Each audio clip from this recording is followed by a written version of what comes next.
Hello commanders, welcome to SAPS class online. कैसे हैं आप लोग? ठीक है। चलिए तो बाबू, कल हम लोग शुरू किए थे बायोमोलिक्यूल्स। क्या शुरू किए थे? बायोमोलिक्यूल्स, है ना। देखिए कल हम लोग बायोमोलिक्यूल्स का बेसिक फंडा को समझे कि बायोमोलिक्यूल्स क्या होता है। ठीक है, बायोमोलिक्यूल्स मतलब क्या होता है, बायो मतलब क्या होता है, लिविंग सिस्टम। मॉलिक्यूल्स मतलब क्या होता है, अणु। यानी कि वैसे अणु जो कि एक लिविंग सिस्टम के अंदर पाया था उसी को हम क्या कहते हैं, बायोमोलिक्यूल्स कहते हैं। फिर हम देखे थे कि बायोमोलिक्यूल्स दो तरह का होता है, बताया था ना। एक मैक्रोमोलिक्यूल्स होता है, एक माइक्रोमोलिक्यूल्स होता है। अब देखिए चला का को समझ में आया था ना अच्छे से। कल बस देखिए बाबू, हम लोग बेसिक फंडा को समझे थे कि क्या होता है बायोमोलिक्यूल्स, व्हाट इज बायोमोलिक्यूल्स। ठीक है ना, हमको क्यों पढ़ना है बायोमोलिक्यूल्स, हम बायोमोलिक्यूल्स पढ़ के हम लोग क्या जान सकते हैं, हम लोग ये सब कोई देखे थे। ठीक है, तो कल अब हम लोग क्या क्या देखे थे? कल हम लोग देखे थे कि मैक्रोमोलिक्यूल्स क्या होता है, माइक्रोमोलिक्यूल्स क्या होता है। आप लोग का होमवर्क है, आप लोग का होमवर्क है, आप लोग बताइएगा कि माइक्रोमोलिक्यूल्स को हम लोग मॉलिकुलर वेट पे यानी अनुभार पे हम लोग माइक्रो जो मॉलिक्यूल्स है उसको हम लोग कितने पार्ट में डिवाइड कर सकते हैं। ठीक है, तो माइक्रोमोलिक्यूल्स होता है उसका वेट कितना होता है और जो मैक्रोमोलिक्यूल्स होता है उसका वेट कितना होता है, ये आपको लिख के हमको भेजना है। ठीक है, चलिए तो फिर कल हम लोग क्या कल हम लोग देखे थे कि मॉलिक्यूल्स जो होता है, ठीक है, एक मैक्रोमोलिक्यूल्स होता है, फिर माइक्रोमोलिक्यूल्स होता है। इसका हम लोग बंटवारा भी किए थे, याद है ना? याद है आपको? ट्राइक्लोरो एसिटिक एसिड को तो मिला के हम लोग लिविंग टिश्यू को पीछे थे सिलवट्टा में और फिर उसको हम लोग चीज क्लॉथ से छाने थे, याद है? ठीक है, तो हम लोग किया। ठीक है, देखिए तो आज हम लोग बाबू लेक्चर 2 से, आज हम लोग क्या करेंगे, लेक्चर 2 से आगे बढ़ेंगे। ठीक है, तो हम लोग लेक्चर 2 से बाबू आगे बढ़ेंगे, लेकिन उससे पहले देखिए हम एक चीज तो हम लोग को कल की क्लास में समझ में आया कि बायोमोलिक्यूल्स में हम लोग को क्या करना होगा, तो हम लोग केमिस्ट्री पढ़ना होगा। ये तो हम लोग समझे कि बायोमोलिक्यूल्स में क्या पढ़ना होगा, केमिस्ट्री पढ़ना होगा। जब अगर बायोमोलिक्यूल्स में आपको केमिस्ट्री पढ़ना है तो हमको कुछ केमिस्ट्री का बेसिक कंसेप्ट पता होना चाहिए, तभी तो पढ़ पाएंगे ना, नहीं तो कहां पढ़ पाएंगे। तो first we have to know the basic concept of chemistry. So बाबू देखिए हम अब कुछ बेसिक कंसेप्ट आपको बताते हैं। देख, क्योंकि मेरा मकसद होता है कि जितने मेरे कमांडर्स हैं, ए बी से जो भी कमांडर्स हैं, उन सबको मेरा बात समझ में आना चाहिए, सबको मेरा बात अच्छे समझ में आना चाहिए, है ना। तो इसके लिए बाबू हम थोड़ा पहले कुछ बेसिक कंसेप्ट बताएंगे किसका, केमिस्ट्री का। फिर हम लोग आगे बढ़ेंगे लेक्चर 2 से। आज क्या लिखा हुआ है, प्रॉपर्टीज ऑफ वाटर क्या होता है, वाटर में हाइड्रोजन बॉन्डिंग क्या होता है, हाइड्रोजन बॉन्ड क्या होता है। ठीक है ना, एक हाइड्रोजन में दो, एक वाटर में दो हाइड्रोजन होता है, उसके बीच में एंगल कितना होता है, हम लोग सबको देखेंगे। लेकिन उससे पहले बाबू कुछ बेसिक केमिस्ट्री, ठीक है, तो देखिए कुछ बेसिक केमिस्ट्री का पहले ज्ञान ले लीजिए, फिर हम लोग आगे बढ़ेंगे किसमें, लेक्चर 2 में। ठीक है, अब देखिए जो मेरे कमांडर्स है उनमें ऐसा बहुत को पता है, बहुतों को पता है कि वैलेंसी क्या होता है, वैलेंस इलेक्ट्रॉन क्या होता है। ठीक है ना, लेकिन बहुतों को नहीं भी पता है कि वैलेंसी क्या है, वैलेंस इलेक्ट्रॉन क्या होता है। ठीक है ना, चलिए तो हम लोग वही समझेंगे कि कोवेलेंट बॉन्ड क्या होता है, आयनिक बॉन्ड मतलब कोवेलेंट बॉन्ड क्या है, नॉन कोवेलेंट बॉन्ड क्या है। ठीक है, क्योंकि देखिए वो सब बेसिक कंसेप्ट अगर समझ लेंगे ना, तो देखिए कल से हम लोग सिर्फ और सिर्फ केमिस्ट्री पढ़ने जा रहे हैं। ग्लूकोज का स्ट्रक्चर कैसा है, ठीक है ना, फ्रुक्टोज का स्ट्रक्चर कैसा है, मेल्टोज का स्ट्रक्चर कैसा है, सुक्रोज का स्ट्रक्चर कैसा होता है, मेल्टोज किस दो मोनोसेकेट के मिलने से मेल्टोज बनता है। तो हम लोग कल यही सब देखेंगे। तो बात देखिए मेल्टोज का स्ट्रक्चर, तो मेल्टोज एक केमिकल, उसका स्ट्रक्चर भी का केमिकल की तरह होगा। तो हमको मतलब इस चैप्टर में पूरा का पूरा केमिस्ट्री का ही नीड पड़ेगा, तो हमको वो केमिस्ट्री का कुछ बेसिक कंसेप्ट पता होना चाहिए। ठीक है, तभी क्या होगा, आगे आप समझ पाइएगा और समझने में मजा भी आएगा। अगर हम बेसिक कंसेप्ट को नहीं पढ़ा के सीधा प्रॉपर्टी से पढ़ना शुरू करेंगे तो देखिए अगर हम प्रॉपर्टी से पढ़ना शुरू करते तो भी समझ में आएगा, ऐसा नहीं कि समझ में नहीं आएगा, लेकिन बेसिक कंसेप्ट क्लियर नहीं रहेगा बाबू तो फिर मजा नहीं आएगा। जब तक हम आपको बार बार बोलते हैं कि जब तक चैप्टर के कोर तक नहीं पहुंचिएगा तब तक, जब तक चैप्टर के कोर तक, सोल तक नहीं पहुंचिएगा तब तक आपको मजा नहीं आएगा चैप्टर पढ़ के। ठीक है, तो देखिए बेसिक केमिस्ट्री हम क्या बोलने जा रहे हैं, सुनिए। जैसे कि आपको पता है बाबू की दुनिया में 118 एलिमेंट है।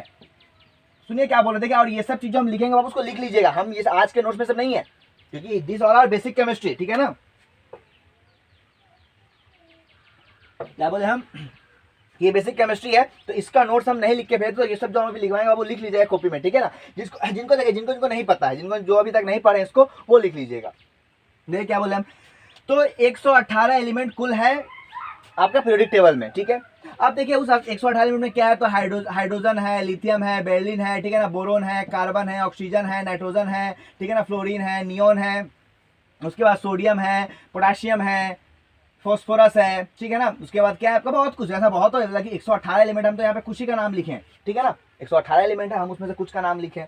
अब देखिए जैसे कि हमको समझना है, हम क्या समझने जा रहे हैं बाबू, तो देखिए आप बार बार सुनते हैं ना कि सोडियम के ऊपर प्लस चार्ज है ना, पोटाशियम के ऊपर प्लस चार्ज, Cl के ऊपर माइनस चार्ज, कैल्शियम के ऊपर 2 प्लस चार्ज, मैग्नीशियम के ऊपर 3 प्लस चार्ज, ठीक है ना। ये एक्चुअली में है क्या चीज, ये जो सोडियम के ऊपर प्लस चार्ज, पोटेशियम के ऊपर, फास्फोरस के ऊपर 3 माइनस चार्ज, ऑक्सीजन के ऊपर 2 माइनस चार्ज, ये एक्चुअली में चार्ज है क्या चीज, ये कहां से चार्ज आया, ठीक है ना। हम अभी उसी को समझने जा रहे हैं कि एक्चुअली में हम जब बोलते हैं ना sodium plus, potassium plus, chloride, जो क्लोराइड होता है वो माइनस, तो एक्चुअली में जो पोटेशियम में प्लस, सोडियम में प्लस कहां से आता है ना। तो हमको ये चीज समझना है अभी, उसके हम आगे देखेंगे क्या लिखा है प्रॉपर्टीज ऑफ वाटर में, क्या है क्या नहीं है, हम लोग समझेंगे सबको, ठीक है। तो समझ गए। तो देखिए अब देखिए चार्ज की बात अगर हम करते हैं तो उससे पहले हमको कुछ और जानना पड़ेगा। हमको जानना ये पड़ेगा बाबू, मतलब अभी आपका टॉपिक चल रहा है बेसिक केमिस्ट्री, कहीं एक साइड दूसरे को भी में लिख लीजिएगा बेसिक केमिस्ट्री, ठीक है ना, इंपॉर्टेंट है। और 9 10 का तो खास कर इंपॉर्टेंट, 9 10 में ये सब क्वेश्चन पूछता है। देखिए क्या बोल रहे हैं हम, सुनिए क्या बोल रहे हैं। जैसे कि हमको पता है, देखिए हमको पता है कि दुनिया में जितने भी एलिमेंट है सब किससे बने हुए, सब एटम से बने हुए हैं। किससे बने हुए हैं, एटम से बने हुए हैं। और एटम के अंदर बाबू क्या है, तो इलेक्ट्रॉन, प्रोटॉन और न्यूट्रॉन है। क्या है, इलेक्ट्रॉन, प्रोटॉन, न्यूट्रॉन। इलेक्ट्रॉन पे क्या होता है, नेगेटिव चार्ज, प्रोटॉन पे पॉजिटिव चार्ज, और न्यूट्रॉन पे कोई चार्ज नहीं होता है। सुनिए क्या बोल रहे हैं, पहले ध्यान से बात को सुनिए। गर्मी इतना देर, प्यास तो लगेगा ही, है ना। क्या बोला हम, देखिए तो हमको पता है कि दुनिया में जितना भी एलिमेंट है सब किससे, सब एटम से बने हुए हैं, है ना। इसके बाद उस एटम में क्या, एटम किससे बना होता है, इलेक्ट्रॉन, प्रोटॉन, न्यूट्रॉन से बना हुआ है ना। मतलब अब सुनिए क्या बोल रहे हैं। सपोज करते हैं हम लिखे सोडियम, क्या लिखें, सोडियम। चलिए सोडियम प्लस नहीं लिखते, प्लस तो आपको अब देखिए यही तो सीखिएगा कि सोडियम के ऊपर प्लस चार्ज कैसे चढ़ा, क्लोरीन के ऊपर माइनस चार्ज कैसे चढ़ा, ये तो हम बता रहे हैं, ठीक है ना। चलिए क्योंकि बाबू हमको पता है, बहुतों को पता है, जिसको पता है वो अपना वीडियो को आगे बढ़ा सकते हैं, लेकिन हम इसलिए बताएं बाबू क्योंकि मेरा मकसद है कि हर एक बच्चा सीखे, हर किसी को पता होना चाहिए, ठीक है। ABCXYZ जो भी स्टूडेंट है मेरे पास, जो भी कमांडर्स है मेरे, ठीक है ना, जो भी फ्रेंड्स है मेरे, सबको पता होना चाहिए, ठीक है। देखिए तो पीरियोडिक टेबल में सोडियम का बाबू एटॉमिक नंबर है 11। कितना, क्या नंबर है इसका, एटॉमिक नंबर कितना है, 11, ठीक है। अब देखिए एक बार हम आप लोगों को क्लास में, कोचिंग में बताए थे कि जैसे कि देखिए सोडियम के अंदर, सोडियम का एटॉमिक नंबर कितना है, एटॉमिक नंबर सब लिखते चलेगा बाबू, एटॉमिक नंबर कितना है, 11। अब सोडियम का एटॉमिक नंबर कितना है बाबू, 11, ठीक है ना। तो याद रखिएगा इसके अंदर नंबर ऑफ इलेक्ट्रॉन कितना होगा, 11, नंबर ऑफ प्रोटॉन कितना होगा, 11, और न्यूट्रॉन क्या होगा। तो अब देखिए सोडियम का एटॉमिक नंबर है 11, और एटॉमिक मास, और इसका एटॉमिक मास यानी कि इसका जो मास है, इसका जो भार है वो होता है 23, है ना। तो हम क्या करते हैं, एटॉमिक मास से क्या करते हैं, हम एटॉमिक मास से प्रोटॉन को माइनस करते हैं, जो हमको मिलता है वही क्या कहलाता है, वही कहलाता है न्यूट्रॉन। मतलब 23 माइनस 11 कितना होगा, 12। इतना समझ में आया आपको, लिख लीजिए फटाफट, जल्दी लिखिए, ठीक है ना। क्या बोले हम, देखिए तो क्या बोले हम कि सोडियम का वो एटॉमिक नंबर कितना है, 11। तो याद रखिएगा हमेशा एक एलिमेंट का जो उसका एटॉमिक नंबर होगा। देखिए सर एटॉमिक नंबर क्या चीज है, sir what is atomic number. तो बाबू पीरियोडिक टेबल जो आपका बना हुआ है ना, उसमें जो आपका रिसेंट पीरियोडिक टेबल बना है, कि जो मॉडर्न पीरियोडिक टेबल है, जो कि हेनरी मोस्ले और नील्स बोर, जो साइंटिस्ट हैं हेनरी मोस्ले और नील्स बोर, ये दोनों मिलकर क्या कहते हैं, वो नया पीरियोडिक टेबल यानी कि मॉडर्न पीरियोडिक टेबल को, आधुनिक पीरियोडिक टेबल को आविष्कार किए थे। उसमें क्या है कि देखिए वो पीरियोडिक टेबल आपका ऐसे बना हुआ है, देखिए ऐसे बना हुआ है ना, ऐसे बना हुआ है। देखिए इसमें कितना है, तो इसमें 7 पीरियड होता है और 18 कूलम होता है।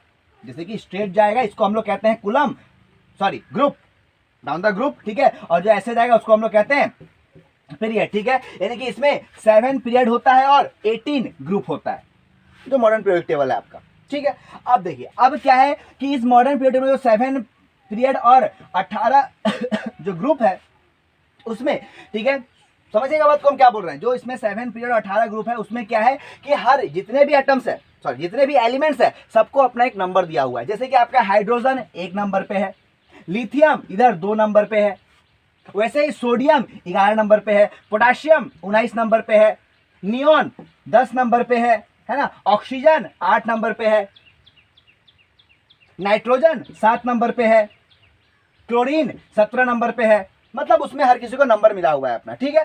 तो तो क्या बोले हम बाबू, देखिए तो क्या बोले हम, बोले ये कि सोडियम का एटॉमिक नंबर है 11, मतलब इसके पास नंबर ऑफ, देखिए याद रखिएगा हमेशा कि एक एलिमेंट का जो उसका एटॉमिक नंबर है, क्या बोले, एक एलिमेंट का जो उसका एटॉमिक नंबर है बाबू, वही क्या होता है, उसी जितना उसका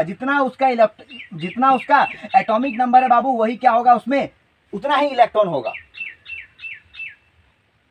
अल्फा रे रेडिएशन से नील्स बोर हेनरी मोसले इस चीज का पता किए थे, ठीक है ना। ये हम लोग पढ़ेंगे विस्तार से, हम लोग पढ़ेंगे स्ट्रक्चर ऑफ एटम को पढ़ेंगे, तो हम लोग पढ़ेंगे उसको विस्तार से, ठीक है। लेकिन अभी फिलहाल इतना समझ लीजिए कि एक एलिमेंट का जितना नंबर होगा, जितना उसका एटॉमिक नंबर होगा, वही क्या, उतना ही उसके पास क्या होगा, इलेक्ट्रॉन होगा। और जितना इलेक्ट्रॉन होगा बाबू, उतना ही उसके पास प्रोटॉन भी होगा। अब आप लोग बताइए हमको जल्दी से, क्लोरीन का एटॉमिक नंबर है 17, कितना है 17, नंबर ऑफ इलेक्ट्रॉन कितना होगा, फटाफट बोले कितना होगा, वेरी गुड, कितना 17, प्रोटॉन कितना होगा 17, न्यूट्रॉन कितना होगा, तो इसका एटॉमिक मास है 35, एटॉमिक इसका मास, ठीक है, जनरली 35.5 होता है कि हम लोग ऐसे यूजुअल मानते हैं 35, तो क्या करेंगे हम लोग, माइनस कर देंगे तो कितना आ जाएगा 18 आएगा ना, समझ गए। चलिए एक और बताएगा फटाफट, ठीक है ना, आप लोग बताएगा हमको, नाइट्रोजन का एटॉमिक नंबर है 7, इसका एटॉमिक नंबर कितना है 7, समझ ना एटॉमिक नंबर क्या है, atomic number is a number जो कि मॉडर्न पीरियोडिक टेबल में हर एक एलिमेंट को मिला हुआ है। और वह एलिमेंट को सर कैसे मिला, तो एलिमेंट को वो मिला उसके अंदर नंबर ऑफ इलेक्ट्रॉन के बेस पे, ठीक है। तो याद रखिएगा कि एक एलिमेंट का जो उसका एटॉमिक नंबर होगा, क्या बोले, एक एलिमेंट का जो उसका एटॉमिक नंबर होगा, वही उसका उतना ही सेम नंबर ऑफ इलेक्ट्रॉन उसके पास होता है, ठीक है। तो अब नाइट्रोजन का एटॉमिक नंबर कितना है 7, जल्दी बोले तो आप लोग, इलेक्ट्रॉन कितना होगा, जल्दी से 7, ठीक है ना। प्रोटॉन कितना होगा, जल्दी से 7, न्यूट्रॉन कितना होगा, इसका एटॉमिक मास होता है 14, तो कितना हो जाएगा 7 - 7 14। अब समझ में नहीं आ रहा होगा सर, ये आप जो सर इलेक्ट्रॉन प्रोटॉन समझ में आएगा सर, न्यूट्रॉन समझ में नहीं आ रहा है, तो देखिए अभी समझ जाएंगे न्यूट्रॉन क्या होता है, हम बता देंगे अभी, ठीक है, लेकिन उतना का काम नहीं है हमको, हम देखिए अभी बेसिक केमिस्ट्री को समझ रहे हैं, ठीक है। तो क्या बोले हम, number of electron is same as the atomic number, मतलब एक एलिमेंट में कितना इलेक्ट्रॉन होगा वो ठीक डिपेंड करता है क्या उसका एटॉमिक नंबर है। अगर उसका एटॉमिक नंबर 112 है तो उसके पास इलेक्ट्रॉन का संख्या 112 होगा, और जितना इलेक्ट्रॉन का संख्या होगा उतना ही प्रोटॉन का संख्या होगा। क्लियर, चलिए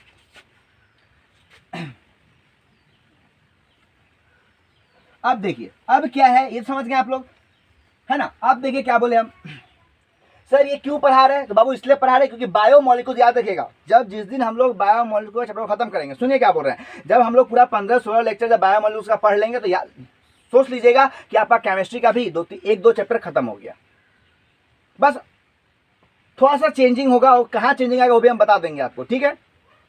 चलिए अब देखिए, अब क्या बोले हम, सुनिए, ये तो हो गया। तो क्या बोले कि सोडियम का एटॉमिक नंबर है 11, देखिए एटॉमिक नंबर एक्चुअली में क्या है कि एटॉमिक नंबर हम लोग नीचे लिखते हैं, एटॉमिक मास लिखते हैं ऊपर, ठीक है। तो इसमें इलेक्ट्रॉन का संख्या कितना होगा 11, प्रोटॉन कितना होगा 11, न्यूट्रॉन कितना होगा 12 होगा ना, इतना क्लियर है आप लोग।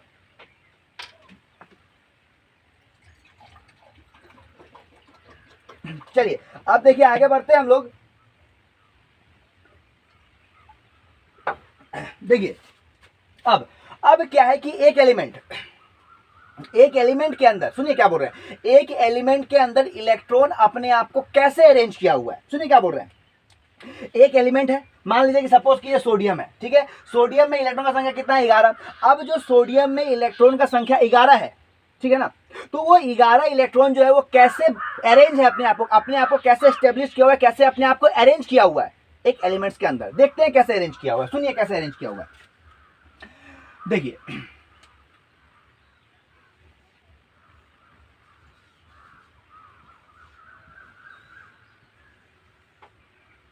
ये सर क्या बनाए, सर ये तो कंसेंट्रिक सर्कल लग रहा है, तो वो नहीं बनाया, कंसेंट्रिक सर्कल नहीं बनाया। अगर मैथ में बोले तो एक सर्कल में 3 सर्कल है, 1 2 3 सर्कल है, तो इसको हम लोग कंसेंट्रिक सर्कल कहते हैं, ठीक है, लेकिन हमको मैथ नहीं पढ़ाना है, ठीक है। देखिए क्या बोल रहे हैं हम, बोलिए रहे, सुनिए। सोडियम, सुनिए सोडियम का जो इलेक्ट्रॉन जो है ना वो, देखिए कोई, सुनिए क्या बोल रहे हैं फिर समझिए। सपोज कीजिए ये आयरन है, सपोज मानने के लिए ये आयरन है, तो आयरन का जो सुनिए, आयरन का एटॉमिक नंबर है 26। आयरन का एटॉमिक नंबर होता है बाबू 26। कितना होता है? 26। ठीक, तो मतलब इलेक्ट्रॉन कितना होगा? 26। तो ये इलेक्ट्रॉन जो है वो अपने आप को एक एलिमेंट के अंदर, सपोज कीजिए कहीं भी हमको दिख नहीं रहा है वैसे कुछ रॉड लाइक स्ट्रक्चर, ठीक है, हम इसी को मानते हैं आयरन, ठीक है ना, ये आयरन है, आयरन का एटॉमिक नंबर है 26, मतलब उसमें इलेक्ट्रॉन कितना है? 26। जब उसमें इलेक्ट्रॉन है 26, तो वो 26 इलेक्ट्रॉन अपने आप को कैसे अरेंज किया हुआ है हमको वो जानना है। अब देखिए कैसे अरेंज किया हुआ है, सुनिए बोल रहे हैं, ये एक आयरन है, ठीक है, तो इसमें जो भी इलेक्ट्रॉन होता है बाबू उसका अपना जगह है, अपना घर है।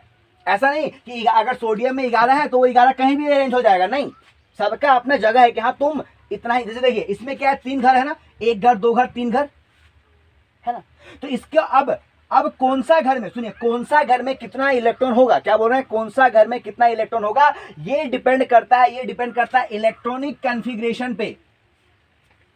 मतलब 1s2 2s2 2p6 3s2 है ना, उसके बाद 3p6 ऐसे, इसको हम लोग कहते हैं बाबू इलेक्ट्रॉनिक कॉन्फ़िगरेशन, ठीक है। अब देखिए क्या बोल रहे हैं हम बोल रहे बाबू कि 1s2 2s2 2p6 3s2 3p6। देखिए ये 1s2 मतलब क्या, 1 मतलब सर्कल नंबर 1, सुनिए 1 मतलब सर्कल नंबर 1, और देखिए ये SPDF, क्या बोले हम, SPDF। ये जब आप लोग देखिएगा कभी भी, अगर आपके घर में अभी पीरियोडिक टेबल अवेलेबल होगा तो उसको खोल के देखिएगा, उसमें ना देखिए लिखा होगा S, ठीक है ना, फिर P, फिर D और फिर F, मतलब सब ब्लॉक का नाम है। जब आप लोग आगे बढ़िएगा, जब पढ़ेगा इनऑर्गेनिक केमिस्ट्री में, हम विस्तार से आपको पढ़ाएंगे कि SPDF ब्लॉक क्या होता है। हाँ बाबू सब हम ही पढ़ाएंगे, बायो केमिस्ट्री फिजिक्स सब पढ़ा देंगे, कोई टेंशन वाली बात नहीं है, ठीक है। देखिए क्या बोल रहा है, देखिए तो अब क्या है, देखिए 1, तो 1 मतलब क्या होता है कि ये 1 है ना, 1 मतलब क्या होगा, ये वाला सर्कल, ठीक है। और S मतलब इसका पहला घर में बाबू होता है 2 इलेक्ट्रॉन। कितना इलेक्ट्रॉन होता है, क्योंकि S कितना है, 2 है, मतलब कितना इलेक्ट्रॉन होगा, 2 इलेक्ट्रॉन होगा, ठीक है। तो अब क्या है यहाँ पे 2 मतलब ये दूसरा घर में पहले क्या S, मतलब S में कितना होगा 2, और फिर देखिए ये भी क्या है, ये भी 2 है, मतलब देखिए S, सुनिए क्या बोल रहे हैं, जो पहला वाला घर होगा उसमें सिर्फ S ब्लॉक होगा। सुनिए क्या बोल रहे हैं, जो पहला वाला घर होगा उसमें सिर्फ S ब्लॉक होगा, जो दूसरा वाला घर होगा उसमें S और P ब्लॉक होगा, जो तीसरा वाला होगा उसमें SPD ब्लॉक होगा, चौथा वाला होगा उसमें SPDF ब्लॉक होगा। इन जनरल बता रहे हैं, फ्लक्चुएट करता है, एक्सेप्शन कई जगह है, ठीक है, लेकिन एक जनरल आपको बता रहे हैं, ठीक है।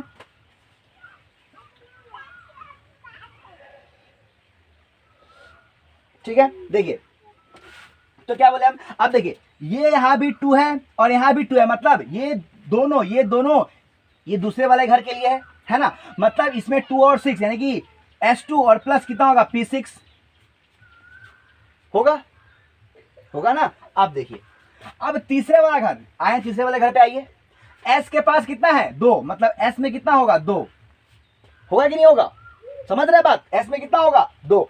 अब देखिए सोडियम का बाबू एटॉमिक नंबर है 11, कितना है 11, तो देखिए तो इसमें 2, जो सबसे अंदर वाला घर है उसमें 2 चला गया, जो उससे बाद वाला जो सेकंड नंबर घर है उसमें 2 और 6 8 चला गया, मतलब कुल मिला के 6 2 8 तो 10 तो हो गया, टोटल नंबर 11 है ये है, और 10 तो यहाँ फुल हो गया, हुआ ना। तो क्या इसमें 2 रहेगा, जो तीसरा वाला ब्लॉक है उसमें जो S है उसमें क्या 2 रहेगा, नहीं रहेगा, उसमें कितना रहेगा, उसमें 1 रहेगा। 1 क्यों रहेगा, क्योंकि इसमें एटॉमिक्स और देखिए ये सब क्या है, ये सब इलेक्ट्रॉन है बाबू, ये सब आपका इलेक्ट्रॉन है, दे ऑल आर इलेक्ट्रॉन, ठीक है ना, ये सब इलेक्ट्रॉन है। तो इसमें तो 11, जैसे कि सोडियम में क्या है 11 इलेक्ट्रॉन ही है ना, सोडियम में कितना इलेक्ट्रॉन है, बस 11 इलेक्ट्रॉन है। जब 11 इलेक्ट्रॉन ही प्रेजेंट है तो भैया घर में अब देखिए सिंपल समझिए, अगर किसी घर में 11 आदमी है, अब 11 आदमी है तो भाई हमको व्यवस्था भी तो 11 आदमी के लिए करना है ना, तो यहां भी सेम कहानी कि इसके पास सिर्फ 11 इलेक्ट्रॉन है, तो हमको इसी 11 को अरेंज करना है, इसमें करना है ना, तो इसी 11 को हम अरेंज कर दिए, इसमें कर दिए अरेंज, हो गया। अब यहां से बात आता है वैलेंसी का, सुनिए एक आता है वैलेंसी, दूसरा आता है वैलेंस इलेक्ट्रॉन, अब देखिए, सुनिए क्या बोल रहे हैं, क्या बोल रहे हैं। पहला हम बोल रहे हैं बाबू वैलेंस इलेक्ट्रॉन। वैलेंस इलेक्ट्रॉन ये क्या होता है सुनिए। आउटर मोस्ट सेल में क्या लिखते हैं, ठीक है ना, number of electron present in outermost shell. अब देखिए यहां पे हम सेल, तो आप साइकोलॉजी वाला सेल मत समझिएगा, सी डबल, यहां पे क्या लिखे, एसएजी सेल लिखे।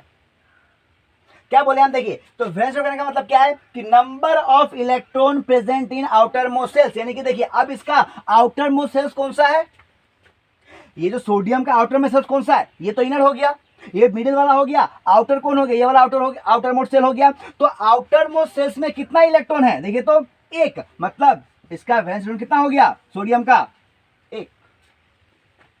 वैलेंसी, अब आइए वैलेंसी पे। वैलेंसी मतलब होता है कि combining capacity of the element, combining capacity of the element.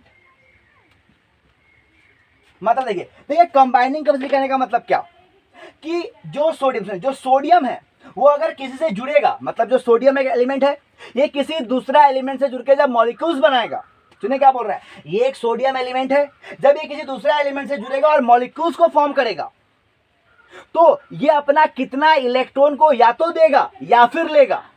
पता चल जाएगा, अभी पता चल जाएगा क्या करेगा, देगा या लेगा। लेकिन हम क्या बोल रहे हैं कि वैलेंसी कहने का मतलब है कि उसके आउटर मोस्ट सेल्स में या फिर कहीं पे भी, आउटर मोस्ट मतलब हम लोग वैलेंसी की बात कर रहे हैं, तो मतलब होता है combining capacity of the element, मतलब जो एलिमेंट है उसका कंबाइन करने का कैपेसिटी क्या है, वो एक इलेक्ट्रॉन से कंबाइन कर रहा है, दो इलेक्ट्रॉन से कंबाइन कर रहा है, तीन से कर रहा है, चार से कर रहा है, या फिर पांच से कर, तो पांच से कोई इलेक्ट्रॉन कंबाइन नहीं करता है, कोई एलिमेंट पांच इलेक्ट्रॉन से कंबाइन नहीं करता है, मैक्सिमम नंबर 4 ही होता है।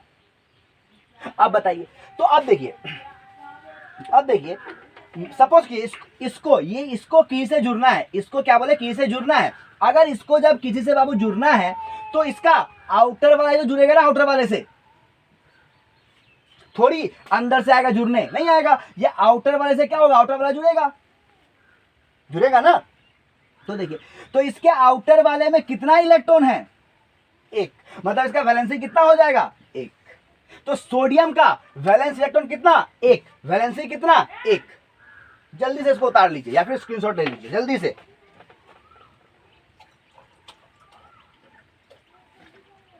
देख लिए,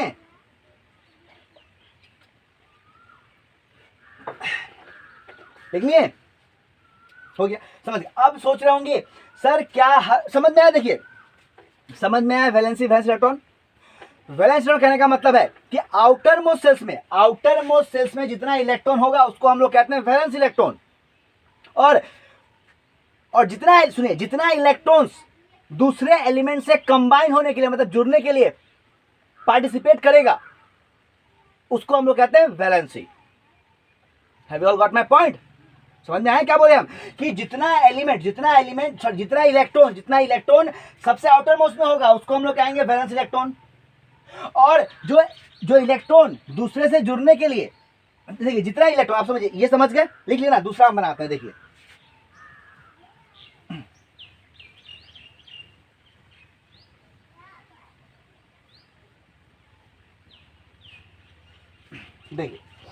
देखिए तो दूसरा तो बनाएंगे, उससे पहले इसी का हम सोडियम का फंडा को क्लियर कर देंगे, क्या बोलते हैं। सुनिए, सोडियम का हो गया 11 और 23, है ना, मतलब इसमें हम लोग क्या देखिए, तो ऐसा देखे थे हम लोग, इसमें 2, इसमें 8 और इसमें 1, हम लोग यही देखे थे अभी। अब बताइए, दुनिया में हर कोई क्या चाहता है, हर कोई चाहता है स्टेबिलिटी। क्या चाहता है, स्टेबिलिटी, मतलब वो चाहता है कि हम स्टेबल हो जाएं। अब what is the meaning of stable मतलब क्या, कि देखिए देखिए दुनिया में हम इंसान की बात करें, इंसान भी क्या चाहता है, देखिए आप लोग अभी क्या सोच रहे होंगे कि फटाक से हम लोग मैट्रिक इंटर वगैरह दे दें और एमबीबीएस में चले जाएं। उस समय के लिए आप स्टेबल हो गए। जब एमएस में जाइएगा तब फिर मन होगा फटाक से हम एमबीबीएस कंप्लीट करके एमएस करना चले जाए तो हम स्टेबल हो जाएंगे। आप एमएस करने चले गए, जब एमएस करने चलेगा तब आप सोचे कि नहीं, आप पहले अच्छा एक डॉक्टर बन जाते फिर हम स्टेबल हो जाएंगे। अब अच्छा डॉक्टर बन गए, जब अच्छा डॉक्टर बन गए तो फिर मन में आएगा अब अच्छा डॉक्टर बन गए हैं तो घर और भी बसा लेते हैं, घर और बसा लिए, तब सेटल हो जाएंगे, तब स्टेबल हो जाएंगे। घर भी बसा लिए। अब घर बसा लिए तो फिर मन हुआ कि भाई चलो अब घर बसाए तो फ्यूचर प्लानिंग भी होना चाहिए। फ्यूचर प्लानिंग हो गया तब स्टेबल हो जाएंगे। एक इंसान, हम बता दें आपको, एक इंसान बाबू लाइफ में कभी स्टेबल नहीं है, नेवर। एक इंसान लाइफ में कभी स्टेबल नहीं है, नेवर। वो कभी, हम देखिए, एक इंसान हमेशा सोचता है कि हम ये कर लेंगे तब स्टेबल हो जाएंगे, हम ये कर लेंगे तो स्टेबल हो जाएंगे, लेकिन जब वो इंसान उस स्टेज पे पहुंचता है तो उसको फिर आगे का ध्यान आता है।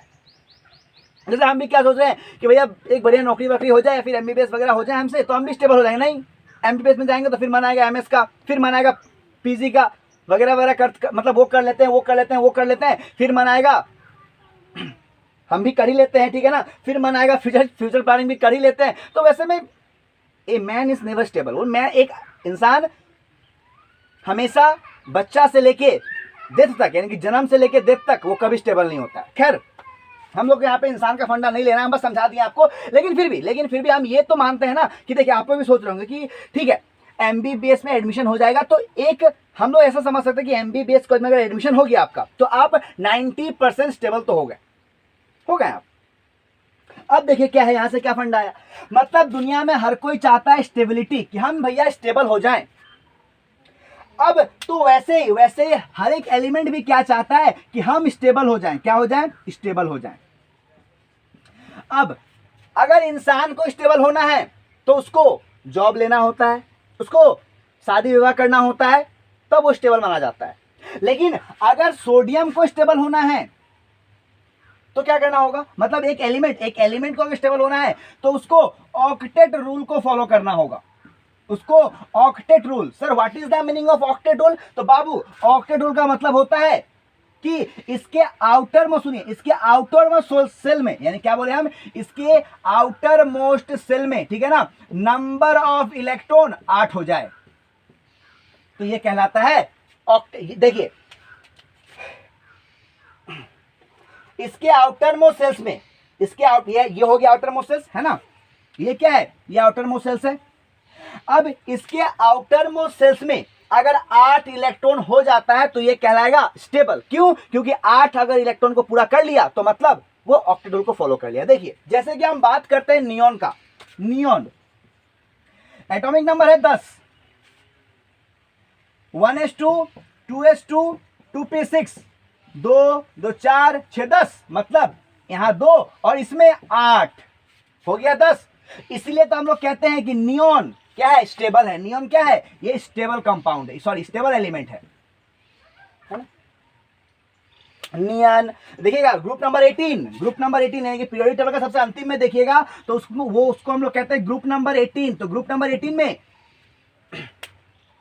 क्या क्या है, तो नियॉन है, आर्गन है, क्रिप्टन है, neon, argon, krypton, radon, xenon, they all are stable element. क्यों? क्योंकि उनके आउटर मोस्ट में फुलफिल नंबर ऑफ इलेक्ट्रॉन है, जितना होना चाहिए 8 होना चाहिए तो 8 है। अब 8 होना चाहिए या फिर 2 होना चाहिए, हाँ 2 भी होना चाहिए, क्योंकि देखिए S2 P6 D10 F14। अब देखिए सर ये S2 P6 क्या बोले, तो बाबू S, इसके पास सिर्फ S है तो S मतलब S वैसा घर है जिसमें सिर्फ 2 इलेक्ट्रॉन रह सकता है, P वैसा घर है जिसमें 6 इलेक्ट्रॉन रह सकता है, D वैसा घर है जिसमें 10 इलेक्ट्रॉन रह सकता है और P वैसा घर है जिसमें 14 इलेक्ट्रॉन रह सकता है। समझ गए? ठीक है। अब देखिए अब क्या है कि सोडियम को फॉलो करना है ऑक्टेट रूल। क्या फॉलो करना है? Octet rule. अब जब सोडियम को फॉलो करना है ऑक्टेट रूल तो ये क्या कहेगा, देखिए तो ये क्या, देखिए इसके बीच में 2 है, फिर 8 है और फिर 1 है। अब एक इंसान क्या चाहता है कि अगर सपोज कीजिए कि किसी का एक्सीडेंट हो गया, बहुत खतरनाक एक्सीडेंट हो गया, तो वो क्या चाहेगा, या तो भगवान हमको पूरा ठीक कर दीजिए या फिर हमको उठा लीजिए, मतलब अपने पास बुला लीजिए, मार दीजिए जान से, मतलब या तो हमको पूरा बचा दीजिए, अच्छा कर दीजिए, या फिर हमको मार दीजिए। सोडियम भी, सारा इलेक्ट्रॉन भी, एलिमेंट भी वही चाहता है। अब देखिए इसके पास है, इसके आउटर मोस्ट में कितना है, 1। इसको ऑक्टेट रूल, सुनिए इसको ऑक्टेट रूल को फॉलो करने के लिए क्या करना होगा, तो 7 इलेक्ट्रॉन को लेना होगा ना, 7 इलेक्ट्रॉन को लेना होगा। या फिर ये ऐसा कर सकता है कि 1 को छोड़ सकता है, 1 को छोड़ देगा। देखिए जब एक को छोड़ेगा तो क्या होगा, ये हट जाएगा, मतलब इसका आउटर, अब ये हट गया तो इसका आउटर में कितना हो गया, 8 हो गया, स्टेबल हो गया। ये हुआ कि नहीं हुआ, हो गया। तो अब बताइए 7 लेना आसान कि एक छोड़ना आसान, सिंपल सी बात है, एक को छोड़ना आसान है। अब एक छोड़ना मतलब एक देना, देगा, देता कौन है, जिसके पास अधिक होता है। क्या बोले हम, देता कौन है, जिसके पास अधिक होता है, अमीर के पास। अमीर हमसे कोई आगे मांगेगा, हम कहां से देंगे, हम तो खुद गरीब हैं। लेकिन अमीर के पास टेंडेंसी है कि वो दे सकता है। तो अमीर, देखिए याद रखिएगा, बस याद रखने के लिए, जो दे रहा है, जो दे रहा है मतलब वो अमीर है। अमीर मतलब क्या है, उसके पास प्लस है, ठीक है ना। तो ये क्या करता है, देता है, मतलब ये अमीर है, मतलब इसीलिए सोडियम के ऊपर होता है प्लस। अब समझ में आया क्यों होता है किसी के पास प्लस। अब हम बात करते हैं क्लोरीन का, क्लोरीन। अब हम बात करते हैं बाबू किसका, क्लोरीन का। देखिए क्लोरीन में क्या फंडा आता है, क्लोरीन, इसका एटॉमिक नंबर है 17, तो बीच में 2 चला गया, अंदर से 2 चला गया। उसके बाद यहाँ पे S और P दोनों होता है, मतलब S के लिए 2 और P के लिए 6, 8 हो गया, 10 हो गया। यहाँ पे क्या है, 7 है, हो गया ना, 17 पुर गया, 6 2 8 10 और 7 17 हो गया। अब इसके लिए क्या आसान है, अब देखिए तो इसके लिए क्या आसान है, एक को लेना या फिर 7 को छोड़ना। एक को लेना मतलब, देखिए लेना मतलब माइनस, छोड़ना मतलब प्लस। तो 7 को इसके लिए छोड़ना आसान है या फिर एक को लेना आसान है, बताइए तो क्या आसान है इसके लिए। जाहिर सी बात है, एक को लेना आसान है। अब लेगा कौन लेगा, गरीब। हम जैसे इंसान लेते हैं, गरीब लोग, है ना। तो ये क्या करेगा, लेगा। अब ये लेगा मतलब क्या, अब देखिए समझ गया ना ये। अब देखिए यहां से वो एक क्यों लेगा, क्योंकि 7 को छोड़ने से बेटर है एक को लेना, है कि नहीं है। क्या बोले कि 7 को छोड़ने से बेटर क्या, एक को लेना है। क्योंकि देखिए 7 को अगर छोड़ेगा तो बहुत एनर्जी खर्च करना पड़ेगा इसको, एक को लेना है तो कम एनर्जी खर्च करना पड़ेगा। तो क्या करेगा ये क्या करेगा, एक को लेगा। अब लेगा कौन, गरीब, गरीब मतलब माइनस, इसलिए सेल के ऊपर क्या होता है, माइनस चार्ज होता है। और यही तो चार्ज है, आया बात समझ में। अब समझ में आया सोडियम के ऊपर क्यों चार्ज प्लस होता है, क्लोरीन के ऊपर क्यों माइनस होता है। अब ये हो गया, समझ गया ना। चलिए एक दो और एलिमेंट का दिखा देते हैं। चलिए बात करते हैं हम ऑक्सीजन का, ठीक है ना। हमारे सेल में सबसे अधिक पाए जाने वाले एलिमेंट ऑक्सीजन। एटॉमिक नंबर है बाबू 8, एटॉमिक मास है 16। नंबर ऑफ इलेक्ट्रॉन कितना होगा इसका, जल्दी आप लोग बताइए फटाफट। एटॉमिक ऑक्सीजन का एटॉमिक नंबर कितना है, 8। जब हम बोले बताइए तो बताना है कितना है, इलेक्ट्रॉन कितना होगा 8, प्रोटॉन कितना होगा 8, न्यूट्रॉन कितना होगा 8। क्यों, क्योंकि प्रोटॉन माइनस मास, तो 8 माइनस 16 8। अब देखिए क्या करेंगे, 2 और यहां पे S तो 2 हो गया, S2 और P क्या हो जाएगा 4 हो गया। मतलब कुल मिला के देखिए ऐसे सीधा ऐसे लिखते हैं, देखिए 6, S के लिए 2, P के लिए 4, 6 हो गया। तो 6 2 8 हो गया। अब इसके आउटर मोस्ट में कितना है बाबू 6, तो इसको 2, अब देखिए 6 है आउटर मोस्ट में, इसको क्या करना है, तो ऑक्टेट रूल को फॉलो करना है। क्या करना है, ऑक्टेट रूल को फॉलो करना है। अब इसको अगर ऑक्टेट रूल को फॉलो करना है तो या तो ये 2 को लेगा या फिर 6 को छोड़ेगा। ज्यादा आसान कौन है, 2 को लेना, मतलब 2 और लेगा कौन, गरीब, मतलब O के ऊपर क्या होगा, माइनस चार्ज होगा ना। पोटाशियम 19, 2 एटॉमिक नंबर है 19, 2 8 फिर 1, देखिए तो 8 8 16, 2 18 19 हो गया। तो अब इसके लिए ज्यादा आसान कौन है, क्या है, एक को लेना है देना। मतलब इसको अगर ऑक्टेट को फॉलो करना होगा तो 7 को लेना होगा, और नहीं तो एक को ये लेना होगा मतलब माइनस, छोड़ना होगा मतलब प्लस। तो एक को छोड़ना आसान है या फिर 7 को लेना आसान है, एक को छोड़ना, एक को छोड़ देगा मतलब क्या, दे देगा कौन, अमीर, अमीर मतलब प्लस। अब देखिए, अब हम आपको बताते हैं हमेशा कि कौन सा एलिमेंट मेटल है, कौन सा एलिमेंट नॉन मेटल है। इसको पहचानने का 3 तरीका होता है। सबसे पहले भोजपुरी स्टाइल, उसके बाद हिंदी स्टाइल, फिर होता है इंग्लिश स्टाइल। हम बता रखे हैं आपको, जिसके पास अम है उसके पास दम है। हीलियम को छोड़ दीजिए, जिसके पास अम है उसके पास दम है, they are all are metals. या फिर ये पहला हो गया भोजपुरी स्टाइल, जिसके पास अम है उसके पास दम है, हीलियम को छोड़ दीजिए, हीलियम इज एन एक्सेप्शन, वो क्या हो गया, मेटल हो गया। जिसके पास अम नहीं है उसके पास दम नहीं है, मतलब वो क्या हो गया, वो कहलाएगा नॉन मेटल, है ना। अब क्या बोले हम, एक तो हो गया, दूसरा क्या है, दूसरा आपका है कि जो मेटल होता है वो लक्ष्चर होता है, मेटल क्या होता है, ब्राइटल होता है, मेटल क्या होता है, तो मेटल के पास मेबिलिटी होता है, मेटल के पास मतलब मेटल चमकीला होता है, मेटल स्ट्रांग होता है, हार्ड होता है, डेंसिटी अधिक होता है ना, सीट की तरह बन सकता है, म्यूवेल होता है, डकलाइट होता है, ये सब मेटल का कैरेक्टर है। नॉन मेटल के पास सब नहीं होता है।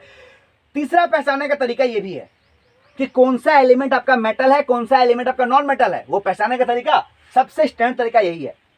जो एलिमेंट इलेक्ट्रॉन को छोड़ेगा वो मेटल कहलाएगा, और जो लेगा वो नॉन मेटल कहलाएगा। देखिए ना, सोडियम क्या कहता है, एक को छोड़ रहा था ना, और ऐसे ही मेटल मतलब दम है उसके पास, अम है मतलब दम है, भैया जिसके पास दम है वही तो छोड़ेगा। तो छोड़ेगा कौन, सोडियम, छोड़ेगा कौन, पोटेशियम, बिकॉज इन लोगों के पास दम है। लेगा कौन, गरीब, क्लोरीन, ऑक्सीजन, नाइट्रोजन, ये सब क्या करेगा, लेगा। तो जो लेता है यानी कि जो इलेक्ट्रॉन को लेता है वो कहलाता है नॉन मेटल, जो इलेक्ट्रॉन को देता है वो कहलाता है मेटल।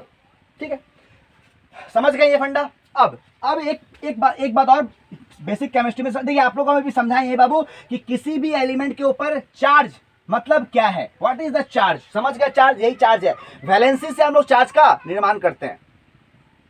दूसरा आपको हम समझाएं कि क्या समझाते, दूसरा आपको हम ध्यान भी नहीं, क्या बोले थे आपको, दूसरा हम एक तो समझा कि चार्ज कैसे होता है, दूसरा आपको बोले थे कि वैलेंसी क्या है, वैलेंस इलेक्ट्रॉन क्या है। ठीक है, अब तीसरा बात, अब देखिए, अब क्या बोले हम, देखिए सपोज कीजिए NaCl है, क्या है, कॉमन सॉल्ट, नमक, सोडियम क्लोराइड, है ना। अब देखिए आपको अगर याद होगा, जस्ट 2 मिनट पहले की बात याद होगा, सोडियम एक छोड़ता है, क्लोरीन एक लेता है, तो मतलब सोडियम अपना एक इलेक्ट्रॉन को इसको देगा ना, तो इसके पास क्या हो जाएगा, इसके पास 10, इसके पास 18, मतलब कुल मिला के क्या होगा, वैलेंस हो जाएगा ये, तो क्या बन जाएगा, NaCl बन जाएगा। देखिए 10 18 मतलब समझाने के लिए बोल दिया, ऐसा होता नहीं है। ठीक है, ये क्या बन जाएगा, NaCl बन जाएगा ना। अब देखिए ये NaCl बन गया, ठीक है, ये NaCl बन गया। दूसरा फंडा, तो ये देखिए यहां पे क्या हुआ, यहां पे ये इलेक्ट्रॉन को दिया, क्या किया, दे दिया, तो इसको हम लोग कहते हैं बाबू नॉन कोवेलेंट बॉन्ड। क्या कहते हैं इसको हम लोग, नॉन कोवेलेंट बॉन्ड। याद रखिएगा, अभी बहुत काम आने वाला ये covalent bond, non covalent bond, बहुत काम आएगा इसमें। तो क्या बोले हम कि सोडियम अपना एक इलेक्ट्रॉन को क्लोरीन को दे दिया, इससे क्या हुआ, दोनों आपस में गठबंधन कर लिया, मतलब जुड़ गया। लेकिन ये दोनों क्या दे दिया, मतलब क्या कहलाएगा, ये कहलाएगा नॉन कोवेलेंट बॉन्ड। अब जरा हम लोग बात करते हैं कार्बन का। Carbon very important compound, carbon atomic number होता है 6। कैसे लिखेगा आप देखिए, तो 2 और यहां क्या लिखेगा, 4। अब बताइए आप लोग, इसको स्टेबल होने के लिए क्या करना होगा। देखिए इसको अगर ये लेगा तो लेगा भी कितना, 4, क्योंकि ऑक्टेट को फॉलो करना है ना, 8 पुराना है ना, तो ये लेगा भी कितना, 4, छोड़ेगा भी कितना, 4, इक्वल है। तो अब बोलिए आप लोग कि ज्यादा आसान इसके लिए क्या है, 4 को लेना या फिर 4 को छोड़ना। सर दोनों ही में, तो दोनों में इक्वल एनर्जी लगेगा, लेकिन सर ऐसा लग रहा है सर माइनस है, इसके ज्यादा अच्छा है कि छोड़ देगा ये, नहीं, ऐसा नहीं कि माइनस को देख के लगा कि छोड़ देगा, नहीं। कार्बन हमेशा क्या करता है, तो कोवैलेंसी करता है। कोवैलेंसी मतलब क्या, ये इलेक्ट्रॉन का शेयरिंग करता है। देखिए कैसे, जैसे हम लोग बात करते हैं CH4, इसको हम लोग प्यार से कहते हैं मीथेन। क्या कहते हैं, मीथेन। और यही मीथेन का डेरिवेटिव है वो एमिनो एसिड, हम लोग कल बात करेंगे इस पे, ठीक है ना। देखिए क्या बोले हम, अब देखिए सोडियम, देखिए, और अब बात करते हैं हाइड्रोजन का। हाइड्रोजन का एटॉमिक नंबर बाबू 1, मतलब 1। अब ये ले चाहे दे दे, इसका बात बराबर है। सर इसको तो छोड़ने के लिए, सर इसको लेने के साथ 7 लेना होगा, तो नहीं बाबू, हम क्या बोलते हैं आपको, इसके पास सिर्फ एक ही ब्लॉक है S, तो S को फुलफिल करने के लिए बस 2 चाहिए। 8 S और P को फुलफिल करने के लिए 8 चाहिए, S P D को फुलफिल करने के लिए 18 चाहिए, और S P D F को फुलफिल करने के लिए 14 + 10 24 + 6 तो 24 + 8 32 चाहिए। ठीक है, तो हाइड्रोजन भी क्या है, ये एक को या तो ले सकता है लेकिन दे सकता है, लेकिन जनरली हम लोग कहते हैं कि हाइड्रोजन क्या करता है, अपना एक इलेक्ट्रॉन को छोड़ देता है, मतलब हाइड्रोजन के ऊपर जनरली क्या होता है, प्लस चार्ज होता है। कर ये दोनों सकता है, कर ये दोनों काम सकता है, ठीक है ना, लेकिन ये क्या जनरली छोड़ देता है, फिर शेयरिंग कर लेता है। देखिए अब देखिए शेयरिंग का मतलब, what is the meaning of sharing. देखिए शेयरिंग का मतलब क्या होता है, ठीक है। देखिए कार्बन के पास क्या हुआ, 4 बॉन्ड था, 4 बॉन्ड मतलब क्या, 2 अंदर था और 4 बाहर था, है ना, 4 बाहर था। अब ये जो 4 बाहर है उसको हम लोग क्या करते हैं, देखिए 1 2 3 4 ऐसे दर्शाते हैं हमेशा। देखिए सोडियम को हम लोग ऐसे करते हैं, क्यों, क्योंकि उसका बाहर में बस एक ही बॉन्ड रहता है, 4 हो गया। अब हम क्या बोले थे कि जो आपका कार्बन है वो ना ही ले सकता है ना ही दे सकता है। देखिए करने को कर सकता है, ले भी सकता है दे भी सकता है, लेकिन जनरली कार्बन करता है क्या है, तो कार्बन करता है कोवैलेंसी का काम, मतलब शेयरिंग का काम करता है वो। शेयरिंग मतलब क्या, देखिए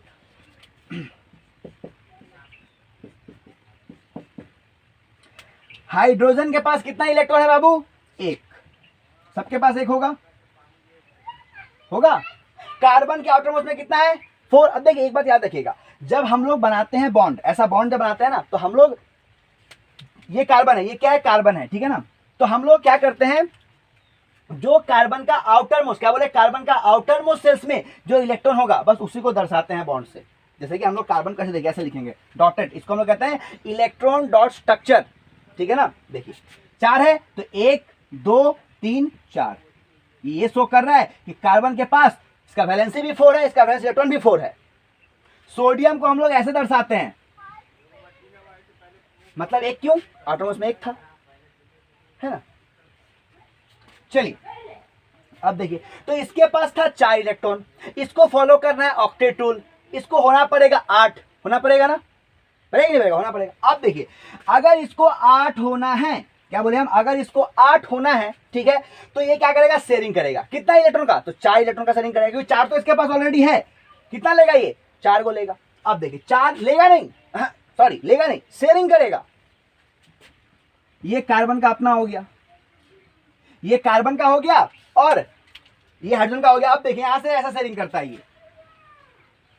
ऐसे ऐसे, मतलब दोनों इलेक्ट्रॉन जो है ना वो दोनों के लिए है। अरे सिंपल सी बात है, आप लोग लंच शेयरिंग करते हैं ना क्लास में, स्कूल में, क्लास में दोनों खाते हैं आप लोग, मतलब ऐसा नहीं कि लंच हम दे ही दिया हम भूखे हैं, नहीं, हम भी कुछ खाएंगे दोस्त को भी कुछ खिलाएंगे। देखिए अब देखिए तो क्या हुआ, नंबर ऑफ इलेक्ट्रॉन गिनिए कार्बन का, एक कार्बन 1 2 3 4 5 6 7 8, क्या कार्बन के पास 8 इलेक्ट्रॉन पुर गया। हाइड्रोजन को फुलफिल होने के लिए 2 चाहिए था, यह एक हाइड्रोजन है 1 2, ये एक हाइड्रोजन है 1 2, हाइड्रोजन 1 2 पुर गया। इसको बाबू हम लोग कहते हैं कोवैलेंट बॉन्ड, क्या कहते हैं, कोवैलेंट बॉन्ड, मतलब जहां पे इलेक्ट्रॉन का होगा शेयरिंग उसको हम लोग कहते हैं कोवैलेंट बॉन्ड, समझे, और जहां पे होगा इलेक्ट्रॉन का लेन देन उसको हम लोग कहेंगे नॉन कोवैलेंट बॉन्ड, या फिर उसी को हम लोग कहते हैं आयोनिक बॉन्ड, ठीक है। तो ये बाबू हुआ जो हम लोग अभी पिछला 40 मिनट से जो अभी आपको हम बेसिक कंसेप्ट बताएं, इसको ध्यान रखिएगा। हम बाबू इसलिए बताएं क्योंकि इसके आगे अगर देखिए जिनको पता है, जो सुन चुके, जिनको हम पढ़ा चुके, वो भी एक बार देख लीजिएगा, ठीक है ना, या फिर डिपेंडिंग आप नहीं हो, आप बढ़ा भी सकते हैं, ठीक है। लेकिन हम इसलिए बताए बाबू कि जब हम लोग अभी आगे बढ़ेंगे ना, सब कहानी इसी का दिखेगा, बढ़ते हैं आगे, ठीक है ना, समझ गए। चलिए अब आगे बढ़ते हैं वो लेक्चर 2 से। अब देखिए क्या बोले हम बोले ये कि इलेक्ट्रॉन से निकलते हैं हम, ठीक है ना। अब आते हैं हम लोग बायो पे, ठीक है, हम लोग पढ़े थे बायोमोलिक्यूल्स, आते हैं बायो पे। अब देखिए हम बोल बाबू ये रहे कि हम लोग कल क्या देखे, तो हम लोग कल ये देखे कि सेल के अंदर कुछ मैक्रोमोलिक्यूल्स होता है, जो देखिए छन्ने के बाद एक तो फिल्टर हो गया, फिल्ट्रेट हो गया, एक क्या हो गया, जो रिटेनेट था वो हो गया, मतलब जो छन्नी होता है उसके एक ऊपर एक नीचे, तो नीचे वाला फिल्ट्रेट हो गया। तो फिल्ट्रेट में क्या था, माइक्रोमोलिक्यूल्स था जो कि एसिड सॉल्युबल था, और फिल्ट्रेट से जो रिएक्टेंट था उसमें क्या था, मैक्रोमोलिक्यूल्स था जो कि एसिड इनसॉल्युबल था, है ना, ठीक है। तो देखिए अब क्या बोले हम बोल बाबू ये रहे कि तो हम लोग कैसे को देखे थे, ठीक है। अब देखिए क्या है कि हमको ये चीज पता है कि सेल के अंदर सेल के अंदर 70% तो वाटर है बाबू, है कि नहीं वाटर। मतलब ये हम लोग समझ सकते हैं कि वाटर जो है वो बहुत इंपॉर्टेंट है बॉडी के लिए, बहुत इंपॉर्टेंट है सेल के लिए, है कि नहीं। तो अब देखिए वाटर तो इतना इंपॉर्टेंट है कि देखते हैं नगर निगम वाले को लिख देता है बाहर, बहुत जगह लिखा था जल ही जीवन है, रियल बात है, जल ही जीवन है, ठीक है ना। आप लोग फिजिक्स में पढ़ेगा फ्लूइड मैकेनिज्म, फ्लूइड का मतलब जैसे कि देखिए आप लोग जब एमबीबीएस में जाइएगा ना तो आपको वहाँ पे एक चैप्टर मिलेगा फ्लूइड मैकेनिज्म। उसमें होता क्या है कि अगर किसी इंसान को अगर डीवीडी हमें जैसा पहले भी किए हुए हैं, ठीक है ना, डायरिया, वॉमिटिंग और डिहाइड्रेशन, इसमें क्या होता है लॉस ऑफ वाटर, यानी कि बॉडी से बहुत ज्यादा पानी बाहर निकलता है। अगर इस पेशेंट को अगर लेके जाएगा डॉक्टर के पास ना, सबसे पहले पता है क्या काम करेगा, वो बोतल चढ़ा देगा। क्यों चढ़ाए, क्योंकि भैया जो वाटर इसके बॉडी में कम है वो मेंटेन हो जाए, ठीक है। तो मतलब हम लोग ये चीज जान गए कि water is a very important thing, बहुत इंपॉर्टेंट थिंग है वाटर, है ना। मून पे लाइफ नहीं है, क्यों, क्योंकि वहां पे वाटर नहीं है और सब कुछ तो है उसके पास, है ना। तो अब देखिए जब वाटर सेल के लिए बाबू इतना इंपॉर्टेंट है तो हमको भैया वाटर के बारे में तो पढ़ना होगा। अब वाटर देखिए एनसीईआरटी को अगर देखेंगे तो एनसीईआरटी में कहीं भी एक टॉपिक बना के वाटर को मेंशन नहीं किया गया है, लेकिन अगर हम लोग वाटर को पढ़े बगैर आगे बढ़ जाते हैं तो हम लोग एक बहुत ही महत्वपूर्ण, बहुत ही इंपॉर्टेंट टॉपिक को छोड़ देंगे, ठीक है। तो हमें छोड़ना नहीं है, हम लोग बढ़ते हैं आज वाटर से, ठीक है ना। मतलब हम लोग बात करते हैं वाटर के प्रॉपर्टी पे, ठीक है। देखिए पहला प्रॉपर्टी बाबू देखिए क्या लिखा हुआ है, पोलर मॉलिक्यूल्स। अब देखिए अभी जो हम बताए थे ना आपको पिछला 40 मिनट में जो बताए थे बेसिक केमिस्ट्री, उसका काम है। देखिए पोलर मतलब क्या होता है, जिसका दो सिरा हो, जिसका क्या हो, दो सिरा हो। दो सिरा कहने का मतलब क्या कि उसके एक जगह पे हो प्लस चार्ज, एक जगह पे हो माइनस चार्ज, उसको हम लोग कहते हैं पोलर मॉलिक्यूल्स। अब देखिए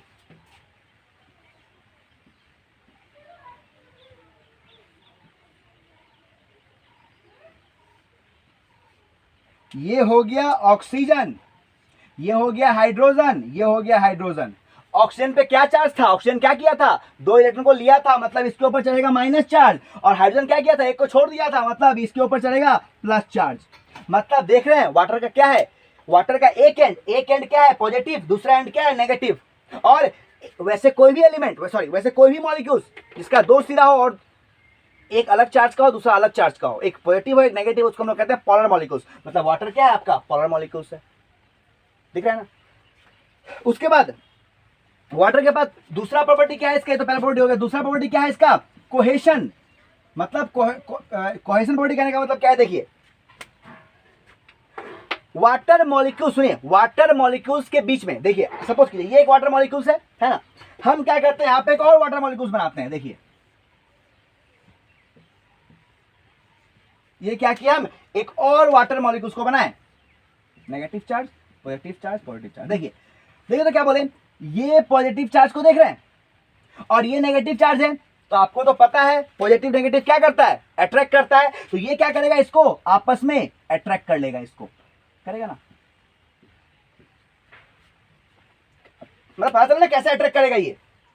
देखिए हम लोग एक पानी का बूंद को देखते हैं तो उसमें कई सारे वाटर मॉलिक्यूल्स होता है, ये तो एक वाटर मॉलिक्यूल। देखिए एक वाटर मॉलिक्यूल्स मतलब ये मत समझिए कि पानी, ठीक है पूरा पानी एक वाटर मॉलिक्यूल्स है, नहीं, उसके अंदर पता नहीं कितना वाटर मॉलिक्यूल्स है, ये तो हम एक वाटर मॉलिक्यूल्स की बात कर रहे हैं। और सारे वाटर मॉलिक्यूल्स आपस में जुड़े कैसे होते हैं, तो कोहेसिव फोर्स के कारण, इसी को हम कहते हैं कोहेशन।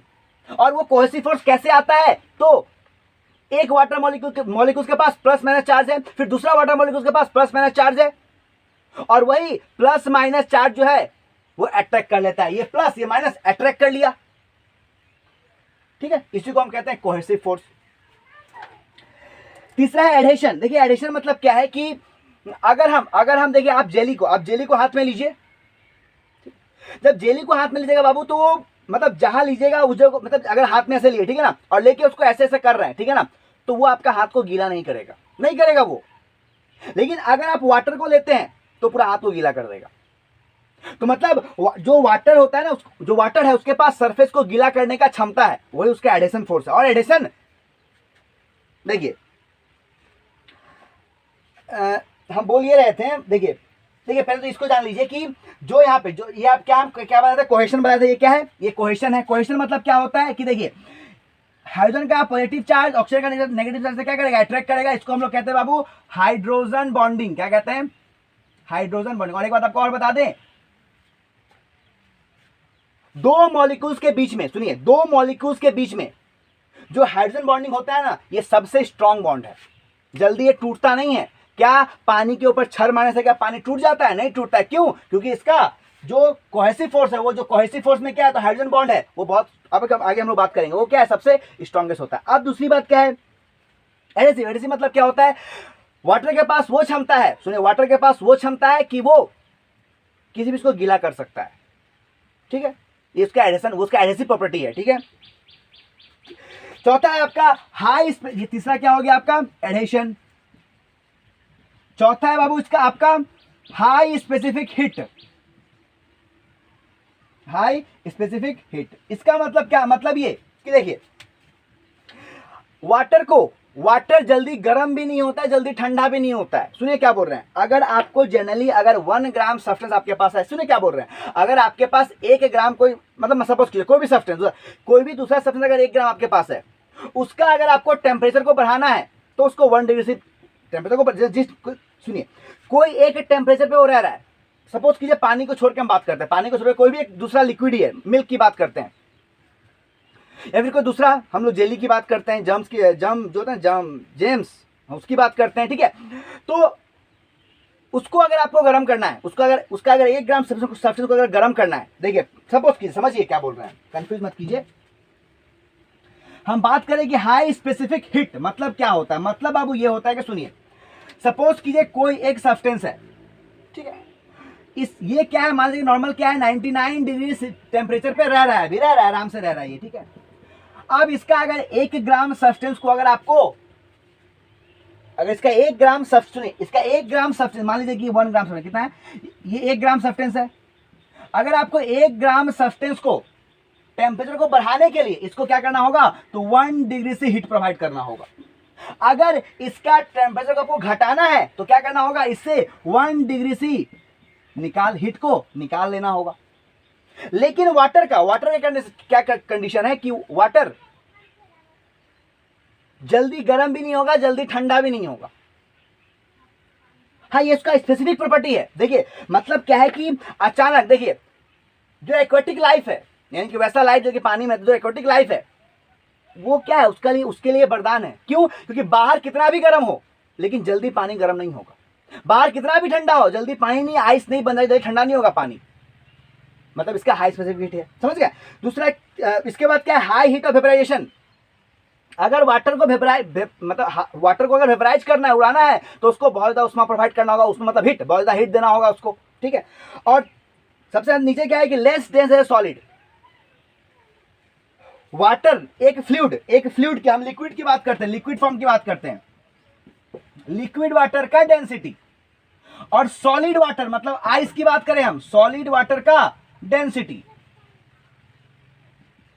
क्या बोले हम कि लिक्विड वाटर का डेंसिटी और सॉलिड वाटर का डेंसिटी। तो याद रखिएगा, आप देखे हैं ना, बर्फ जो है पानी में तैरता है, जो बर्फ है, जो आइस है ना, वो पानी में तैरेगा। क्यों, क्योंकि अगर लिक्विड का जो डेंसिटी है उससे कम होता है सॉलिड का डेंसिटी, और ये भी इसका एक टेंडेंसी है, प्रॉपर्टी है इसका, ठीक है। चलिए अब देखिए आगे लिखा है पोलैरिटी। पोलैरिटी मतलब क्या होता है, देखिए क्या लिखा हुआ है,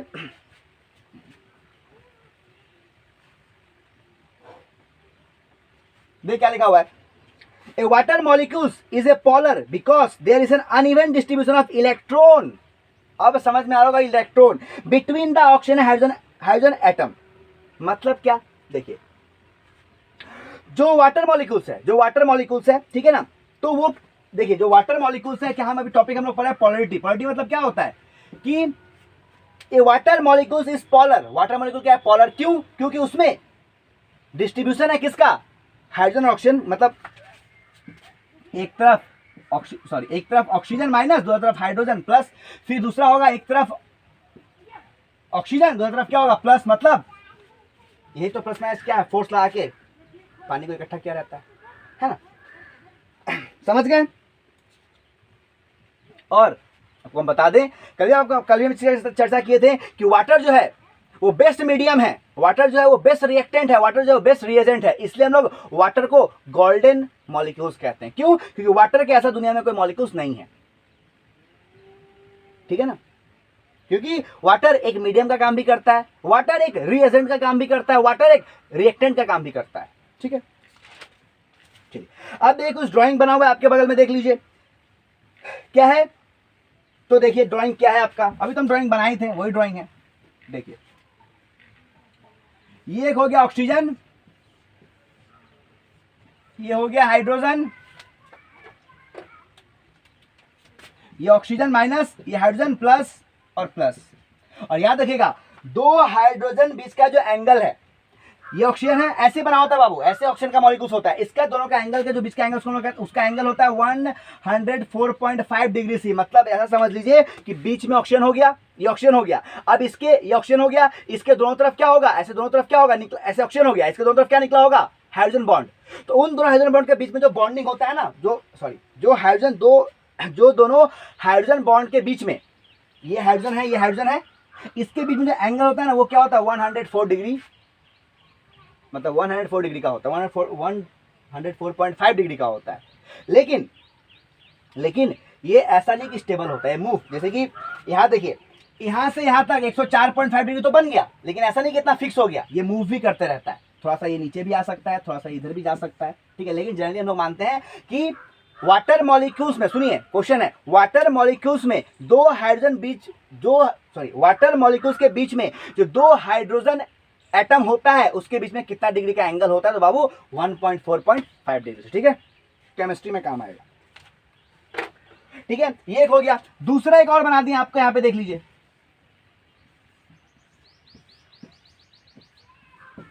ठीक है। यहां पे क्या हो बाबू, तो यहां पे ये आपका क्या हो गया ऑक्सीजन, और ये क्या हो गया हाइड्रोजन। अब बताइए माइनस और प्लस अट्रैक्ट करेगा कि नहीं करेगा, करेगा। तो इसको हम लोग क्या कहते हैं, इसको तो कहते हैं हम लोग हाइड्रोजन बॉन्डिंग, है ना। अब क्या देखिए NaCl मतलब क्या, नमक। Na के पास प्लस चार्ज, Cl के पास माइनस चार्ज। कभी आज तक सोचे हैं कि जब हम लोग पानी में नमक को घोलते हैं तो नमक कहाँ विलय हो जाता है, मतलब कहाँ गायब हो जाता है, कभी सोचे हैं? आज समझ में आया कहाँ जाता है। सुनिए, वाटर के पास बाबू क्या है, तो एक चार्ज है माइनस का, एक चार्ज है प्लस का। NaCl के पास क्या है बाबू, तो एक चार्ज है प्लस का, एक चार्ज है माइनस का। जब आप लोग इस वाटर में क्या कीजिएगा, नमक को घोलिएगा, क्या कीजिएगा, जब आप लोग इस वाटर में नमक को घोलिएगा तो ये क्या है प्लस, Na के पास क्या है प्लस, तो ये आके इससे जुड़ जाएगा, प्लस माइनस बॉन्ड बना लेगा। और इसके पास क्या है प्लस, तो Cl आके इससे जुड़ जाएगा, क्यों, क्योंकि Cl के पास क्या है माइनस, है ना, समझे, ठीक है। चलिए अब देखिए हाइड्रोजन बॉन्ड क्या होता है। Polar water molecules act like magnet and attract. देखिए जो पोलर वाटर मॉलिक्यूल, देखिए हम देखिए याद रखिएगा, हम वाटर मॉलिक्यूल्स की बात कर रहे हैं। मतलब बाबू ये एक अलग मॉलिक्यूल, ये देखिए ये एक H2O है, क्या मॉलिक्यूल्स, अरे H2 एक O, ये एक वाटर मॉलिक्यूल्स है। ये दोनों वाटर मॉलिक्यूल्स के बीच में जो बॉन्ड, ये देखिए ये एक वाटर मॉलिक्यूल्स, ये एक वाटर मॉलिक्यूल्स, ये एक वाटर मॉलिक्यूल्स, इन दोनों वाटर मॉलिक्यूल्स के बीच में जो, मतलब देखिए ये एक वाटर मॉलिक्यूल्स है, ये एक वाटर मॉलिक्यूल्स है, दोनों क्या कर रहे हैं, दोनों आपस में एक दूसरे को अट्रैक्ट कर रहा है। अट्रैक्ट कौन करता है, मैग्नेट, यानी कि two water molecules attract each other like a magnet, वही तो लिखा हुआ है। Polar water molecules act like magnet and attract each other. मतलब ये एक वाटर मॉलिक्यूल्स, ये एक वाटर मॉलिक्यूल्स, दोनों क्या करेगा, अट्रैक्ट करेगा मैग्नेट की तरह, है ना। अब बात करते हैं हाइड्रोजन बॉन्ड का। The attraction of a hydrogen and plus and one molecules of the oxygen and minus of the other water molecules। Simple सी बात है, एक वाटर मॉलिक्यूल्स का माइनस, एक वाटर मॉलिक्यूल्स का प्लस, दोनों जुड़ेगा। अब क्या होगा, देखिए अब तीसरा बॉन्ड यहां बना दें, ऐसा होगा, ये प्लस माइनस, ये क्या हो गया, ये प्लस हो गया और ये माइनस हो गया, फिर इसको यहां पे ये जुड़ेगा, जुड़ के रहता है, ठीक है। अब देखिए लिखा हुआ है, they are the strongest bond that can form between the molecule. देखिए अगर हम विद इन दी मॉलिक्यूल्स बात करें, विद इन दी मॉलिक्यूल्स मतलब क्या, C ये हो गया विद इन दी मॉलिक्यूल्स, और ये H2O और फिर H2O ये हो गया बिटवीन, ये एक मॉलिक्यूल्स, ये एक मॉलिक्यूल्स, तो जा रहा है इधर, थोड़ा देख लीजिए, H2O, फिर हो गया H2O, ठीक है ना। तो ये क्या हो गया, ये हो गया, ये एक मॉलिक्यूल्स है बाबू, है ना। देखिए ये एक मॉलिक्यूल्स है, ये एक मॉलिक्यूल्स है, यानी कि बिटवीन द मॉलिक्यूल्स सबसे स्ट्रॉन्गेस्ट फोर्स कौन सा है, तो वो है आपका हाइड्रोजन बॉन्ड। लेकिन with in the molecules, with in the molecules मतलब क्या, मतलब ये सी सी सी है ना, कोवेलेंट बॉन्ड। तो विद इन द मॉलिक्यूल सबसे स्ट्रॉन्ग होता है कोवेलेंट बॉन्ड, याद रखिएगा, विद इन द मॉलिक्यूल्स सबसे स्ट्रॉन्ग होता है। देखिए समझ में आ रहा है, विद इन द मॉलिक्यूल्स मतलब मॉलिक्यूल्स में ही, मॉलिक्यूल्स में ही जो सबसे स्ट्रॉन्गेस्ट बॉन्ड है वो है कोवेलेंट बॉन्ड, शेयरिंग वाला बॉन्ड। और दो मॉलिक्यूल्स के बीच में, यानी कि दो मॉलिक्यूल्स के बीच में सबसे स्ट्रॉन्गेस्ट अगर बॉन्ड है तो वो है हाइड्रोजन बॉन्ड, ठीक है। चलिए अब याद रखिएगा, दो हाइड्रोजन, देखिए इतना डिटेल में तो नहीं जाना, लेकिन फिर भी हम मतलब हमको पता होना चाहिए, ठीक है।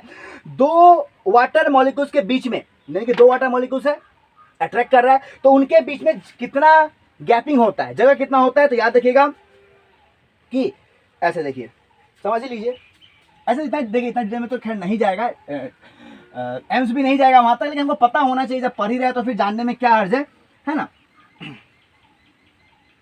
और एम्स का कोई ठीक नहीं है, बाउंसर बना के पूछ दे वो। देखिए क्या बोल रहे हैं हम,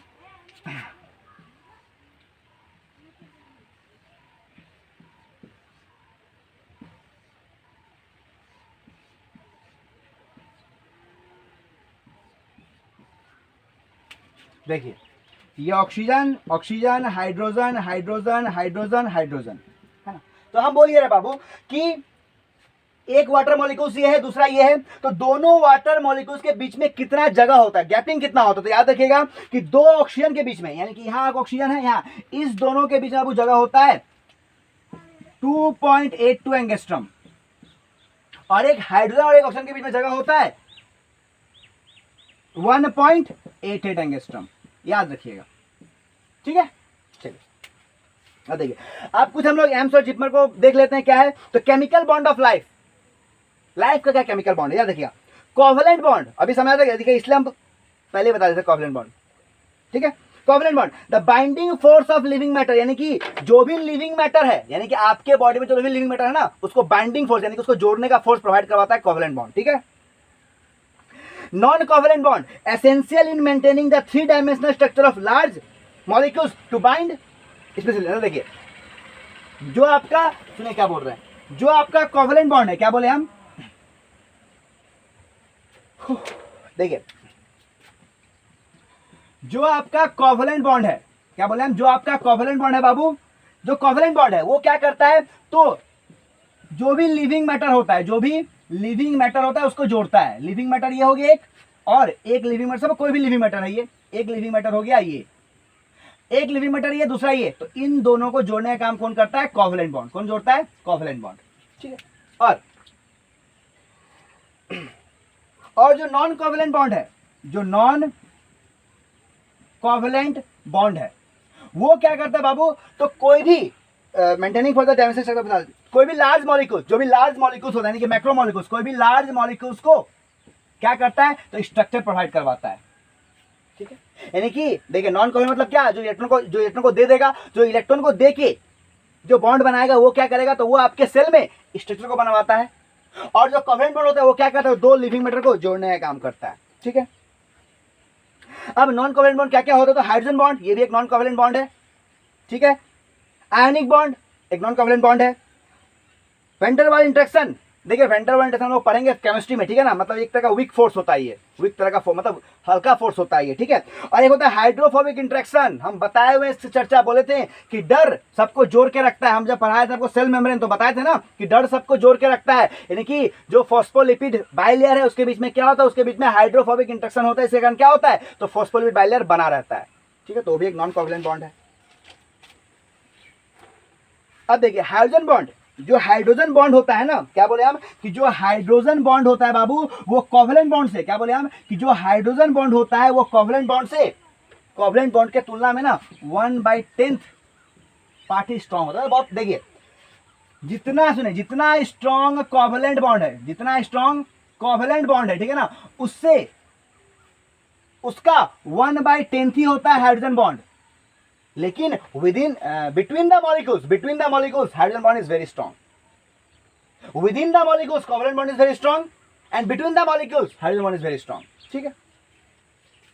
van der Waals interaction, weak force of attraction, weak force attraction का. ठीक है. water molecules can also called golden molecules. Water molecule का गोल्डन मॉलिक्यूल्स कहते हैं. क्यों? अभी बताते हैं क्यों कहते हैं. क्योंकि इसके पास कोहेसिव का प्रॉपर्टी है, इसके पास एडेशन का प्रॉपर्टी है, इसके पास पोलैरिटी है, इसके पास हाई स्पेसिफिक हीट है, इसके पास हाई हीट ऑफ वेपराइजेशन है, इसके पास लेस डेंसिटी इन सॉलिड है.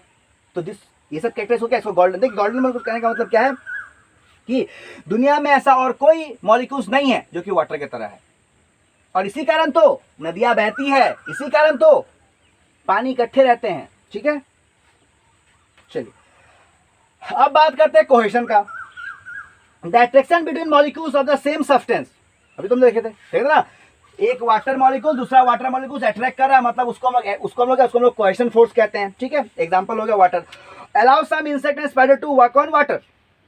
अब देखिए क्या है, कोई किसी जीव को आप देखते होंगे कि पानी में तैरता है, वो पानी में चलता है. वो पानी में कैसे चल लेता है? क्योंकि दो वाटर मॉलिक्यूल्स इतना कस के बॉन्ड बनाया रहता है ना कि उस इंसेक्ट का या फिर उस स्पाइडर का बॉडी में उतना वेट नहीं है कि उस बॉन्ड को तोड़ दे. नहीं तोड़ पाता है, मतलब वाटर के ऊपर चल पाता है वो, है ना. और रिजल्ट क्या है? Surface tension. देखिए सरफेस टेंशन इसका फॉर्मूला होता है 2T/R. हम लोग पढ़ेंगे बाद में, लेकिन याद रखिएगा कि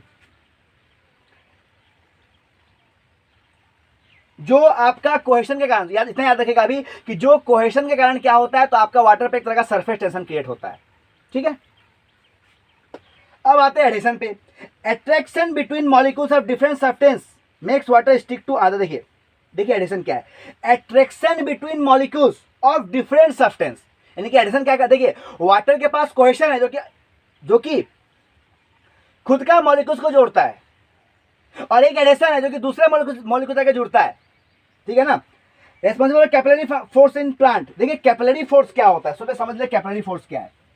व्हाट इज कैपिलरी फोर्स? पहले समझिए कैपिलरी क्या है. What is capillary? देखिए क्या बोले कैपिलरी मतलब क्या होता है कि एक ऐसा ट्यूब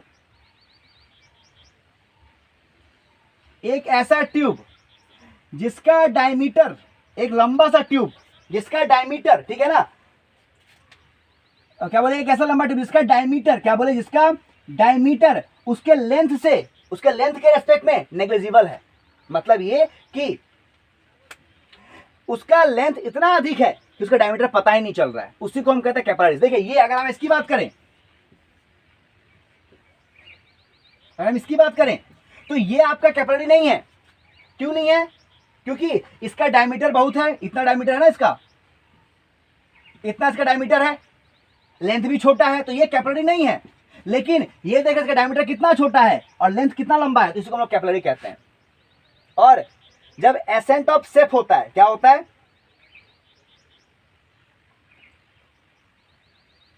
हाँ, जब क्या बोले हम, जब एसेंट ऑफ सेप होता है, ठीक है ना, उसमें क्या होता है, बहुत इंपॉर्टेंट रोल प्ले करता है. हम बात करेंगे प्लांट फिजियोलॉजी में, लेकिन अभी तक समझिए कि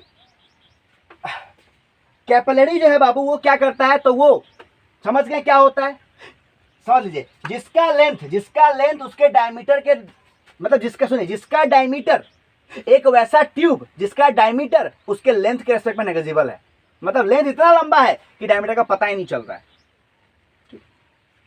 उसको हम लोग कहते हैं कैपिलरीज. अब क्या है, देखिए कैपिलरीज से क्या होता है ना, कैपिलरीज पता है क्या करता है, वाटर को ना ऊपर की ओर खींच लेता है. आप सोच रहे होंगे सर कैपिलरीज वाटर को ऊपर की ओर कैसे खींचता है. सर अकॉर्डिंग टू ग्रेविटी तो पानी को नीचे आना चाहिए, लेकिन देखिए कैसे खींचता है, समझिए कैसे खींचता है.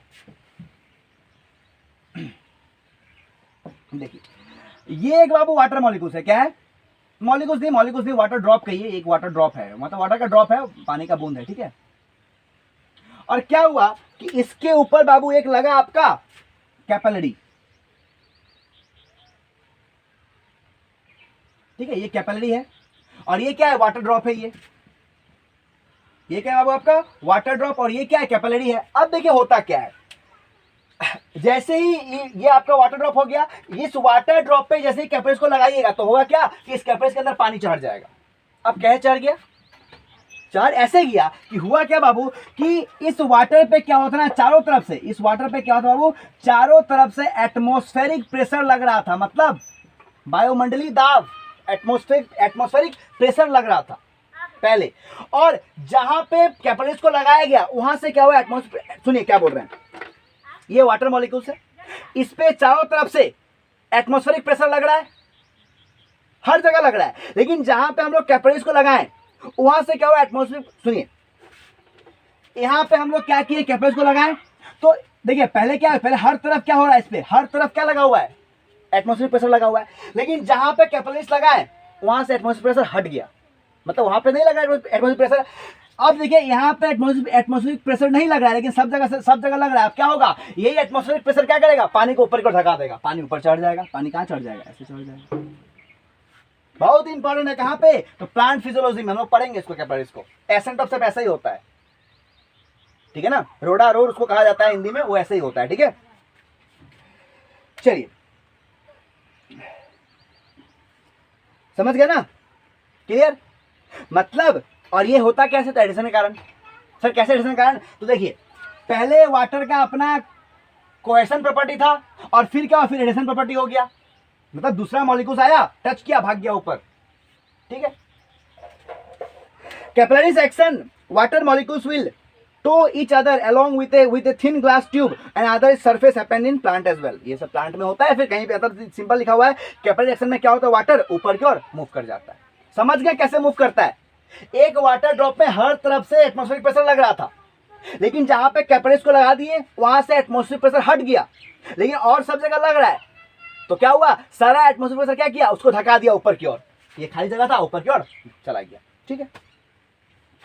अब बात करते हैं वो हाई स्पेसिफिक हीट का, मतलब क्या है कि देखिए अभी बताते हैं, अमाउंट ऑफ हीट, हेड नहीं हीट होगा वहां पे, सुधार लीजिए, amount of heat needed to raise और lower 1 gram of substance 1 degree C, मतलब ऐसा समझ लीजिए कि हीट का वो अमाउंट 1 ग्राम सब्सटेंस का टेम्परेचर को कम करने के, कम या ज्यादा करने के लगेगा, उसी को देखिए ऐसा समझिए, हीट का वो अमाउंट जो 1 ग्राम सब्सटेंस का टेम्परेचर को 1 डिग्री से कम या फिर 1 डिग्री से अधिक करने के लगता है, उसी को हम कहते हैं हाई स्पेसिफिक हीट।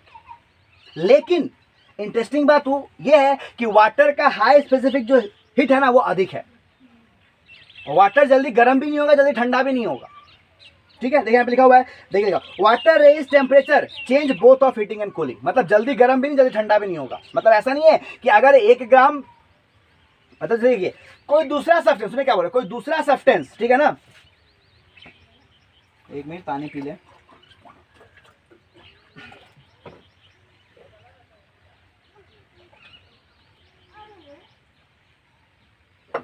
क्या बोले हम, कोई दूसरा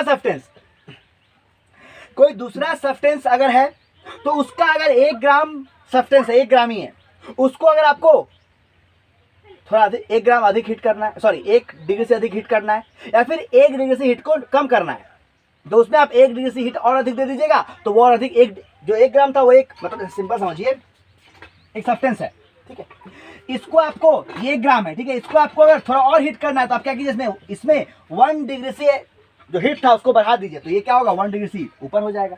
आज को ठंडा करना है तो इसमें से 1 डिग्री सी को निकाल दीजिए, तो ठंडा हो जाएगा। लेकिन वाटर का कहानी ऐसा नहीं है, अगर आपको वाटर को हीट करना है तो उसको अधिक हीट देना पड़ेगा, ठंडा करना है तो अधिक हीट को निकालना पड़ेगा, ठीक है।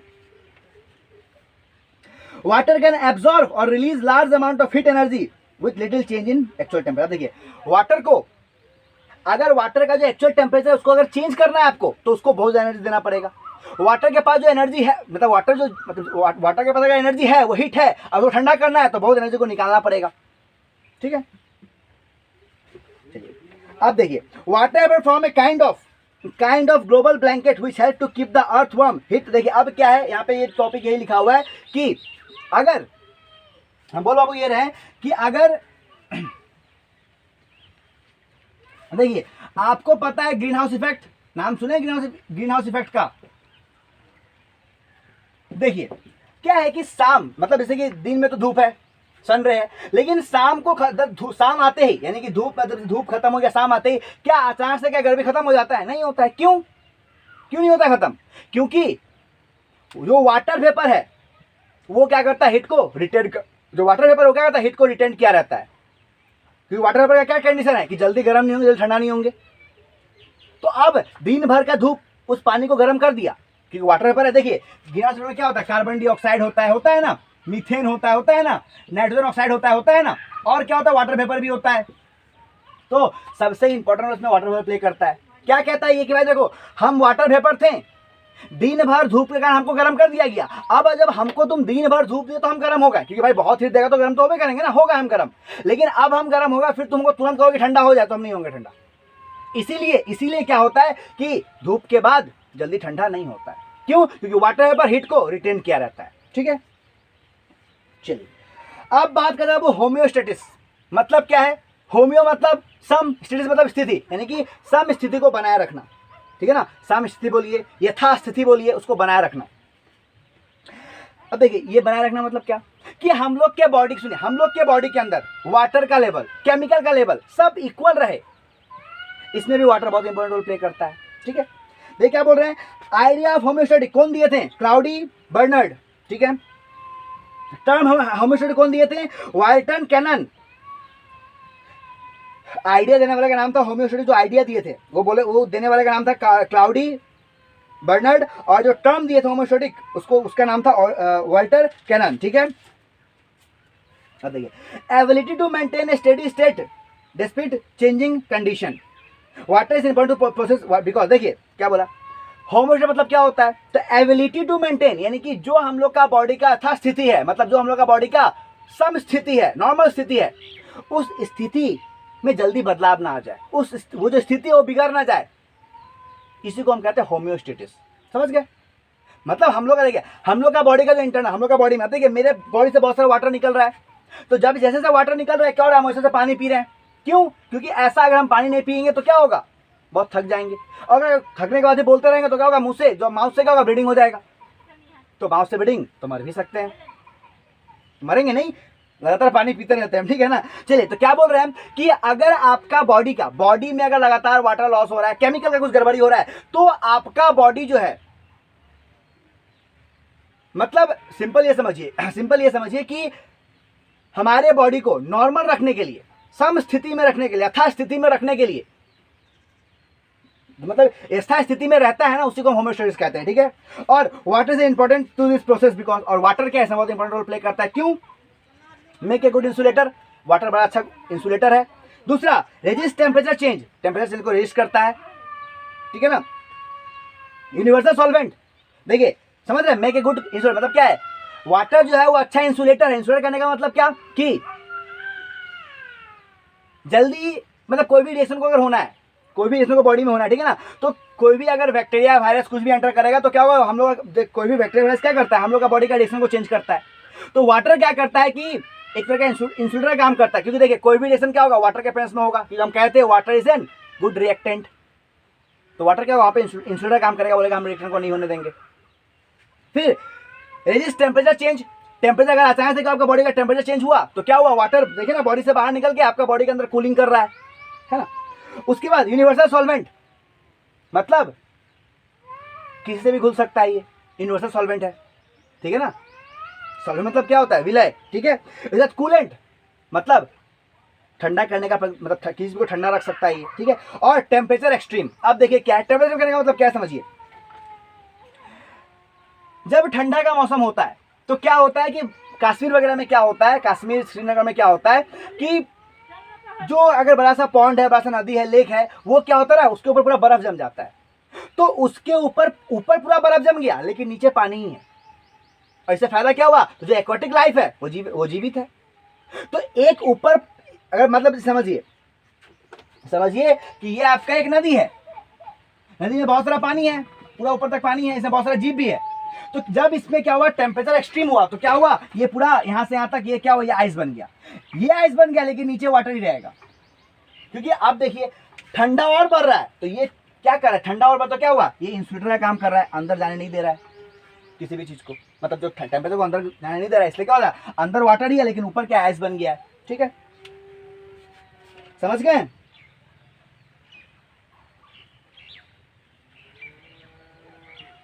चलिए देखिए यहाँ पे टर्म होम्योस्टेटिस का क्या मतलब लिखा हुआ है कि बैलेंस इंटरनल एनवायरनमेंट ठीक है ना, मतलब इंटरनल एनवायरनमेंट के साथ साथ हमारे बॉडी का बैलेंसिंग, ठीक है।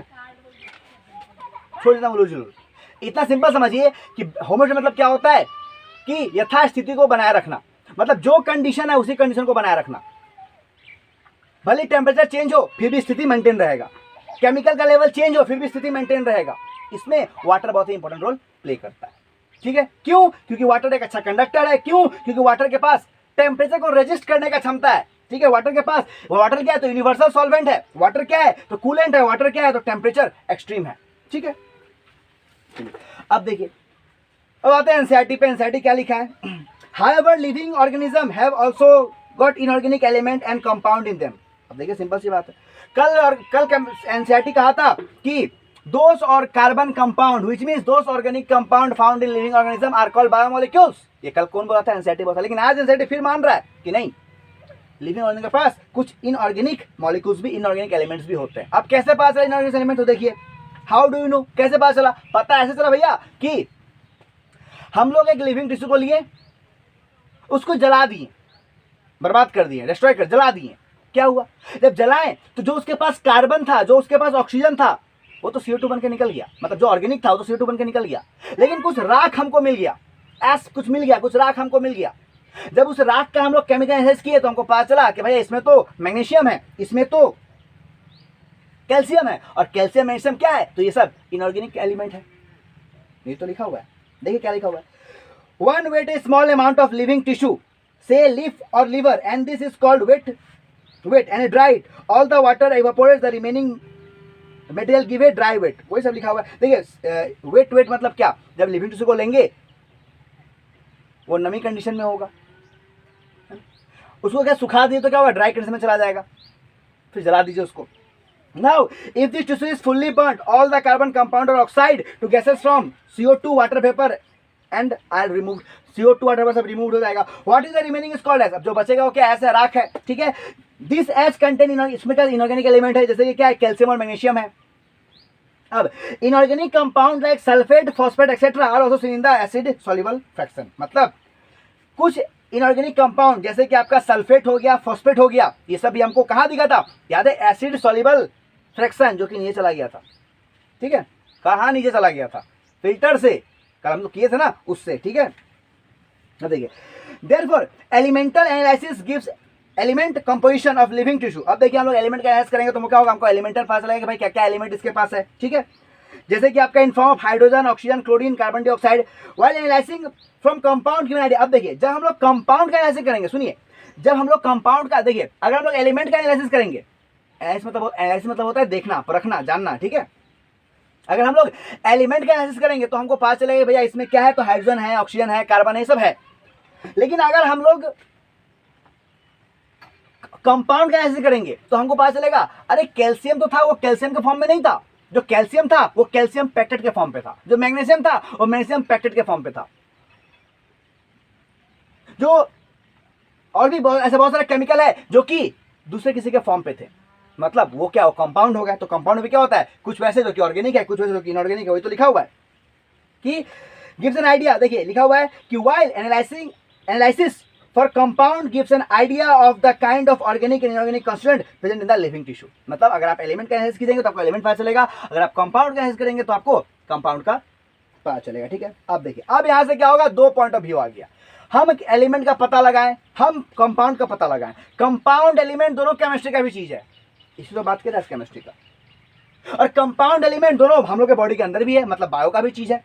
तो अब क्या होगा सुनिए, अब मतलब कोई कंपाउंड अगर केमिस्ट्री वाले गुरुजी देखेंगे तो वो कहेंगे कि भैया ये वैसा कंपाउंड है जिसके पास फंक्शनल ग्रुप एल्डिहाइड है, ये वैसा कंपाउंड है जिसके पास फंक्शनल ग्रुप कीटोन है, ये वैसा कंपाउंड है जिसके पास फंक्शनल ग्रुप कोई एरोमेटिक कंपाउंड है। और जब वही सेम चीज को जब बायो वाले गुरुजी देखेंगे तो उसमें वो बोलेंगे अरे ये तो एमिनो एसिड है, ये तो न्यूक्लियोटाइड्स है, ठीक है ना, ये फैटी एसिड है, ये लिपिड है। मतलब यहाँ पे वही लिखा हुआ है कि from A chemistry point of view one can identify functional group. अब जब हम लोग कंपाउंड सबका पता लगा लिए कि हाँ भैया ये कंपाउंड है बॉडी में, अब जब हम लोग कंपाउंड का पता लगा लिया और उसके बाद हम लोग सारे कंपाउंड रखा हुआ है। अब क्या वहाँ पे दो गुरुजी आ गए, केमिस्ट्री के एक बायो के। केमिस्ट्री वाले अलग नाम बोल रहे हैं, जो बायो वाले हैं गुरुजी वो अलग नाम बोल रहे हैं। केमिस्ट्री वाले बोल रहे हैं भैया ये तो वैसा कंपाउंड है जिसके पास फंक्शनल ग्रुप CHO है, मतलब एल्डिहाइड है। ये वैसा फंक्शनल ग्रुप है जिसके पास CO है, मतलब कीटोन है। ये ऐसा कंपाउंड है जिसके पास फंक्शनल ग्रुप COOH है, मतलब एसिडिक एसिड है, कार्बोक्सिलिक एसिड। और बायो वाले गुरुजी उसी को क्या बोल, एक को बोल रहे हैं ये फैटी एसिड है, ये न्यूक्लियोटाइड्स है, ये अमीनो एसिड है, मतलब दो पॉइंट ऑफ व्यू आ गया। ठीक है, तो हम लोग यहाँ पे क्या देखेंगे, हम लोग यहाँ पे देखेंगे बायोलॉजी पॉइंट ऑफ व्यू से, है ना। But for a biological point of view, we shall classify them into amino acid, nucleotides, base, fatty acid, etc. मतलब अगर बायोलॉजी के पॉइंट ऑफ व्यू से हम उसी चीज को देखिए, समझ रहे क्या बोले कि कंपाउंड वही मिला, कंपाउंड तो हमको एनालाइज करने के बाद वही मिला, लेकिन बायो वाले गुरुजी इसको न्यूक्लियोटाइड्स बोल रहे हैं, फैटी एसिड बोल रहे हैं। लेकिन केमिस्ट्री वाले गुरुजी इसको बोल रहे हैं कि भैया ये वैसा कंपाउंड है जिसके पास फंक्शनल ग्रुप CHO है, एल्डिहाइड है। ये वैसा कंपाउंड है जिसका फंक्शनल ग्रुप CO है, मतलब क्या, मतलब कीटोन है। चलिए अब आगे बाबू बढ़ते हैं।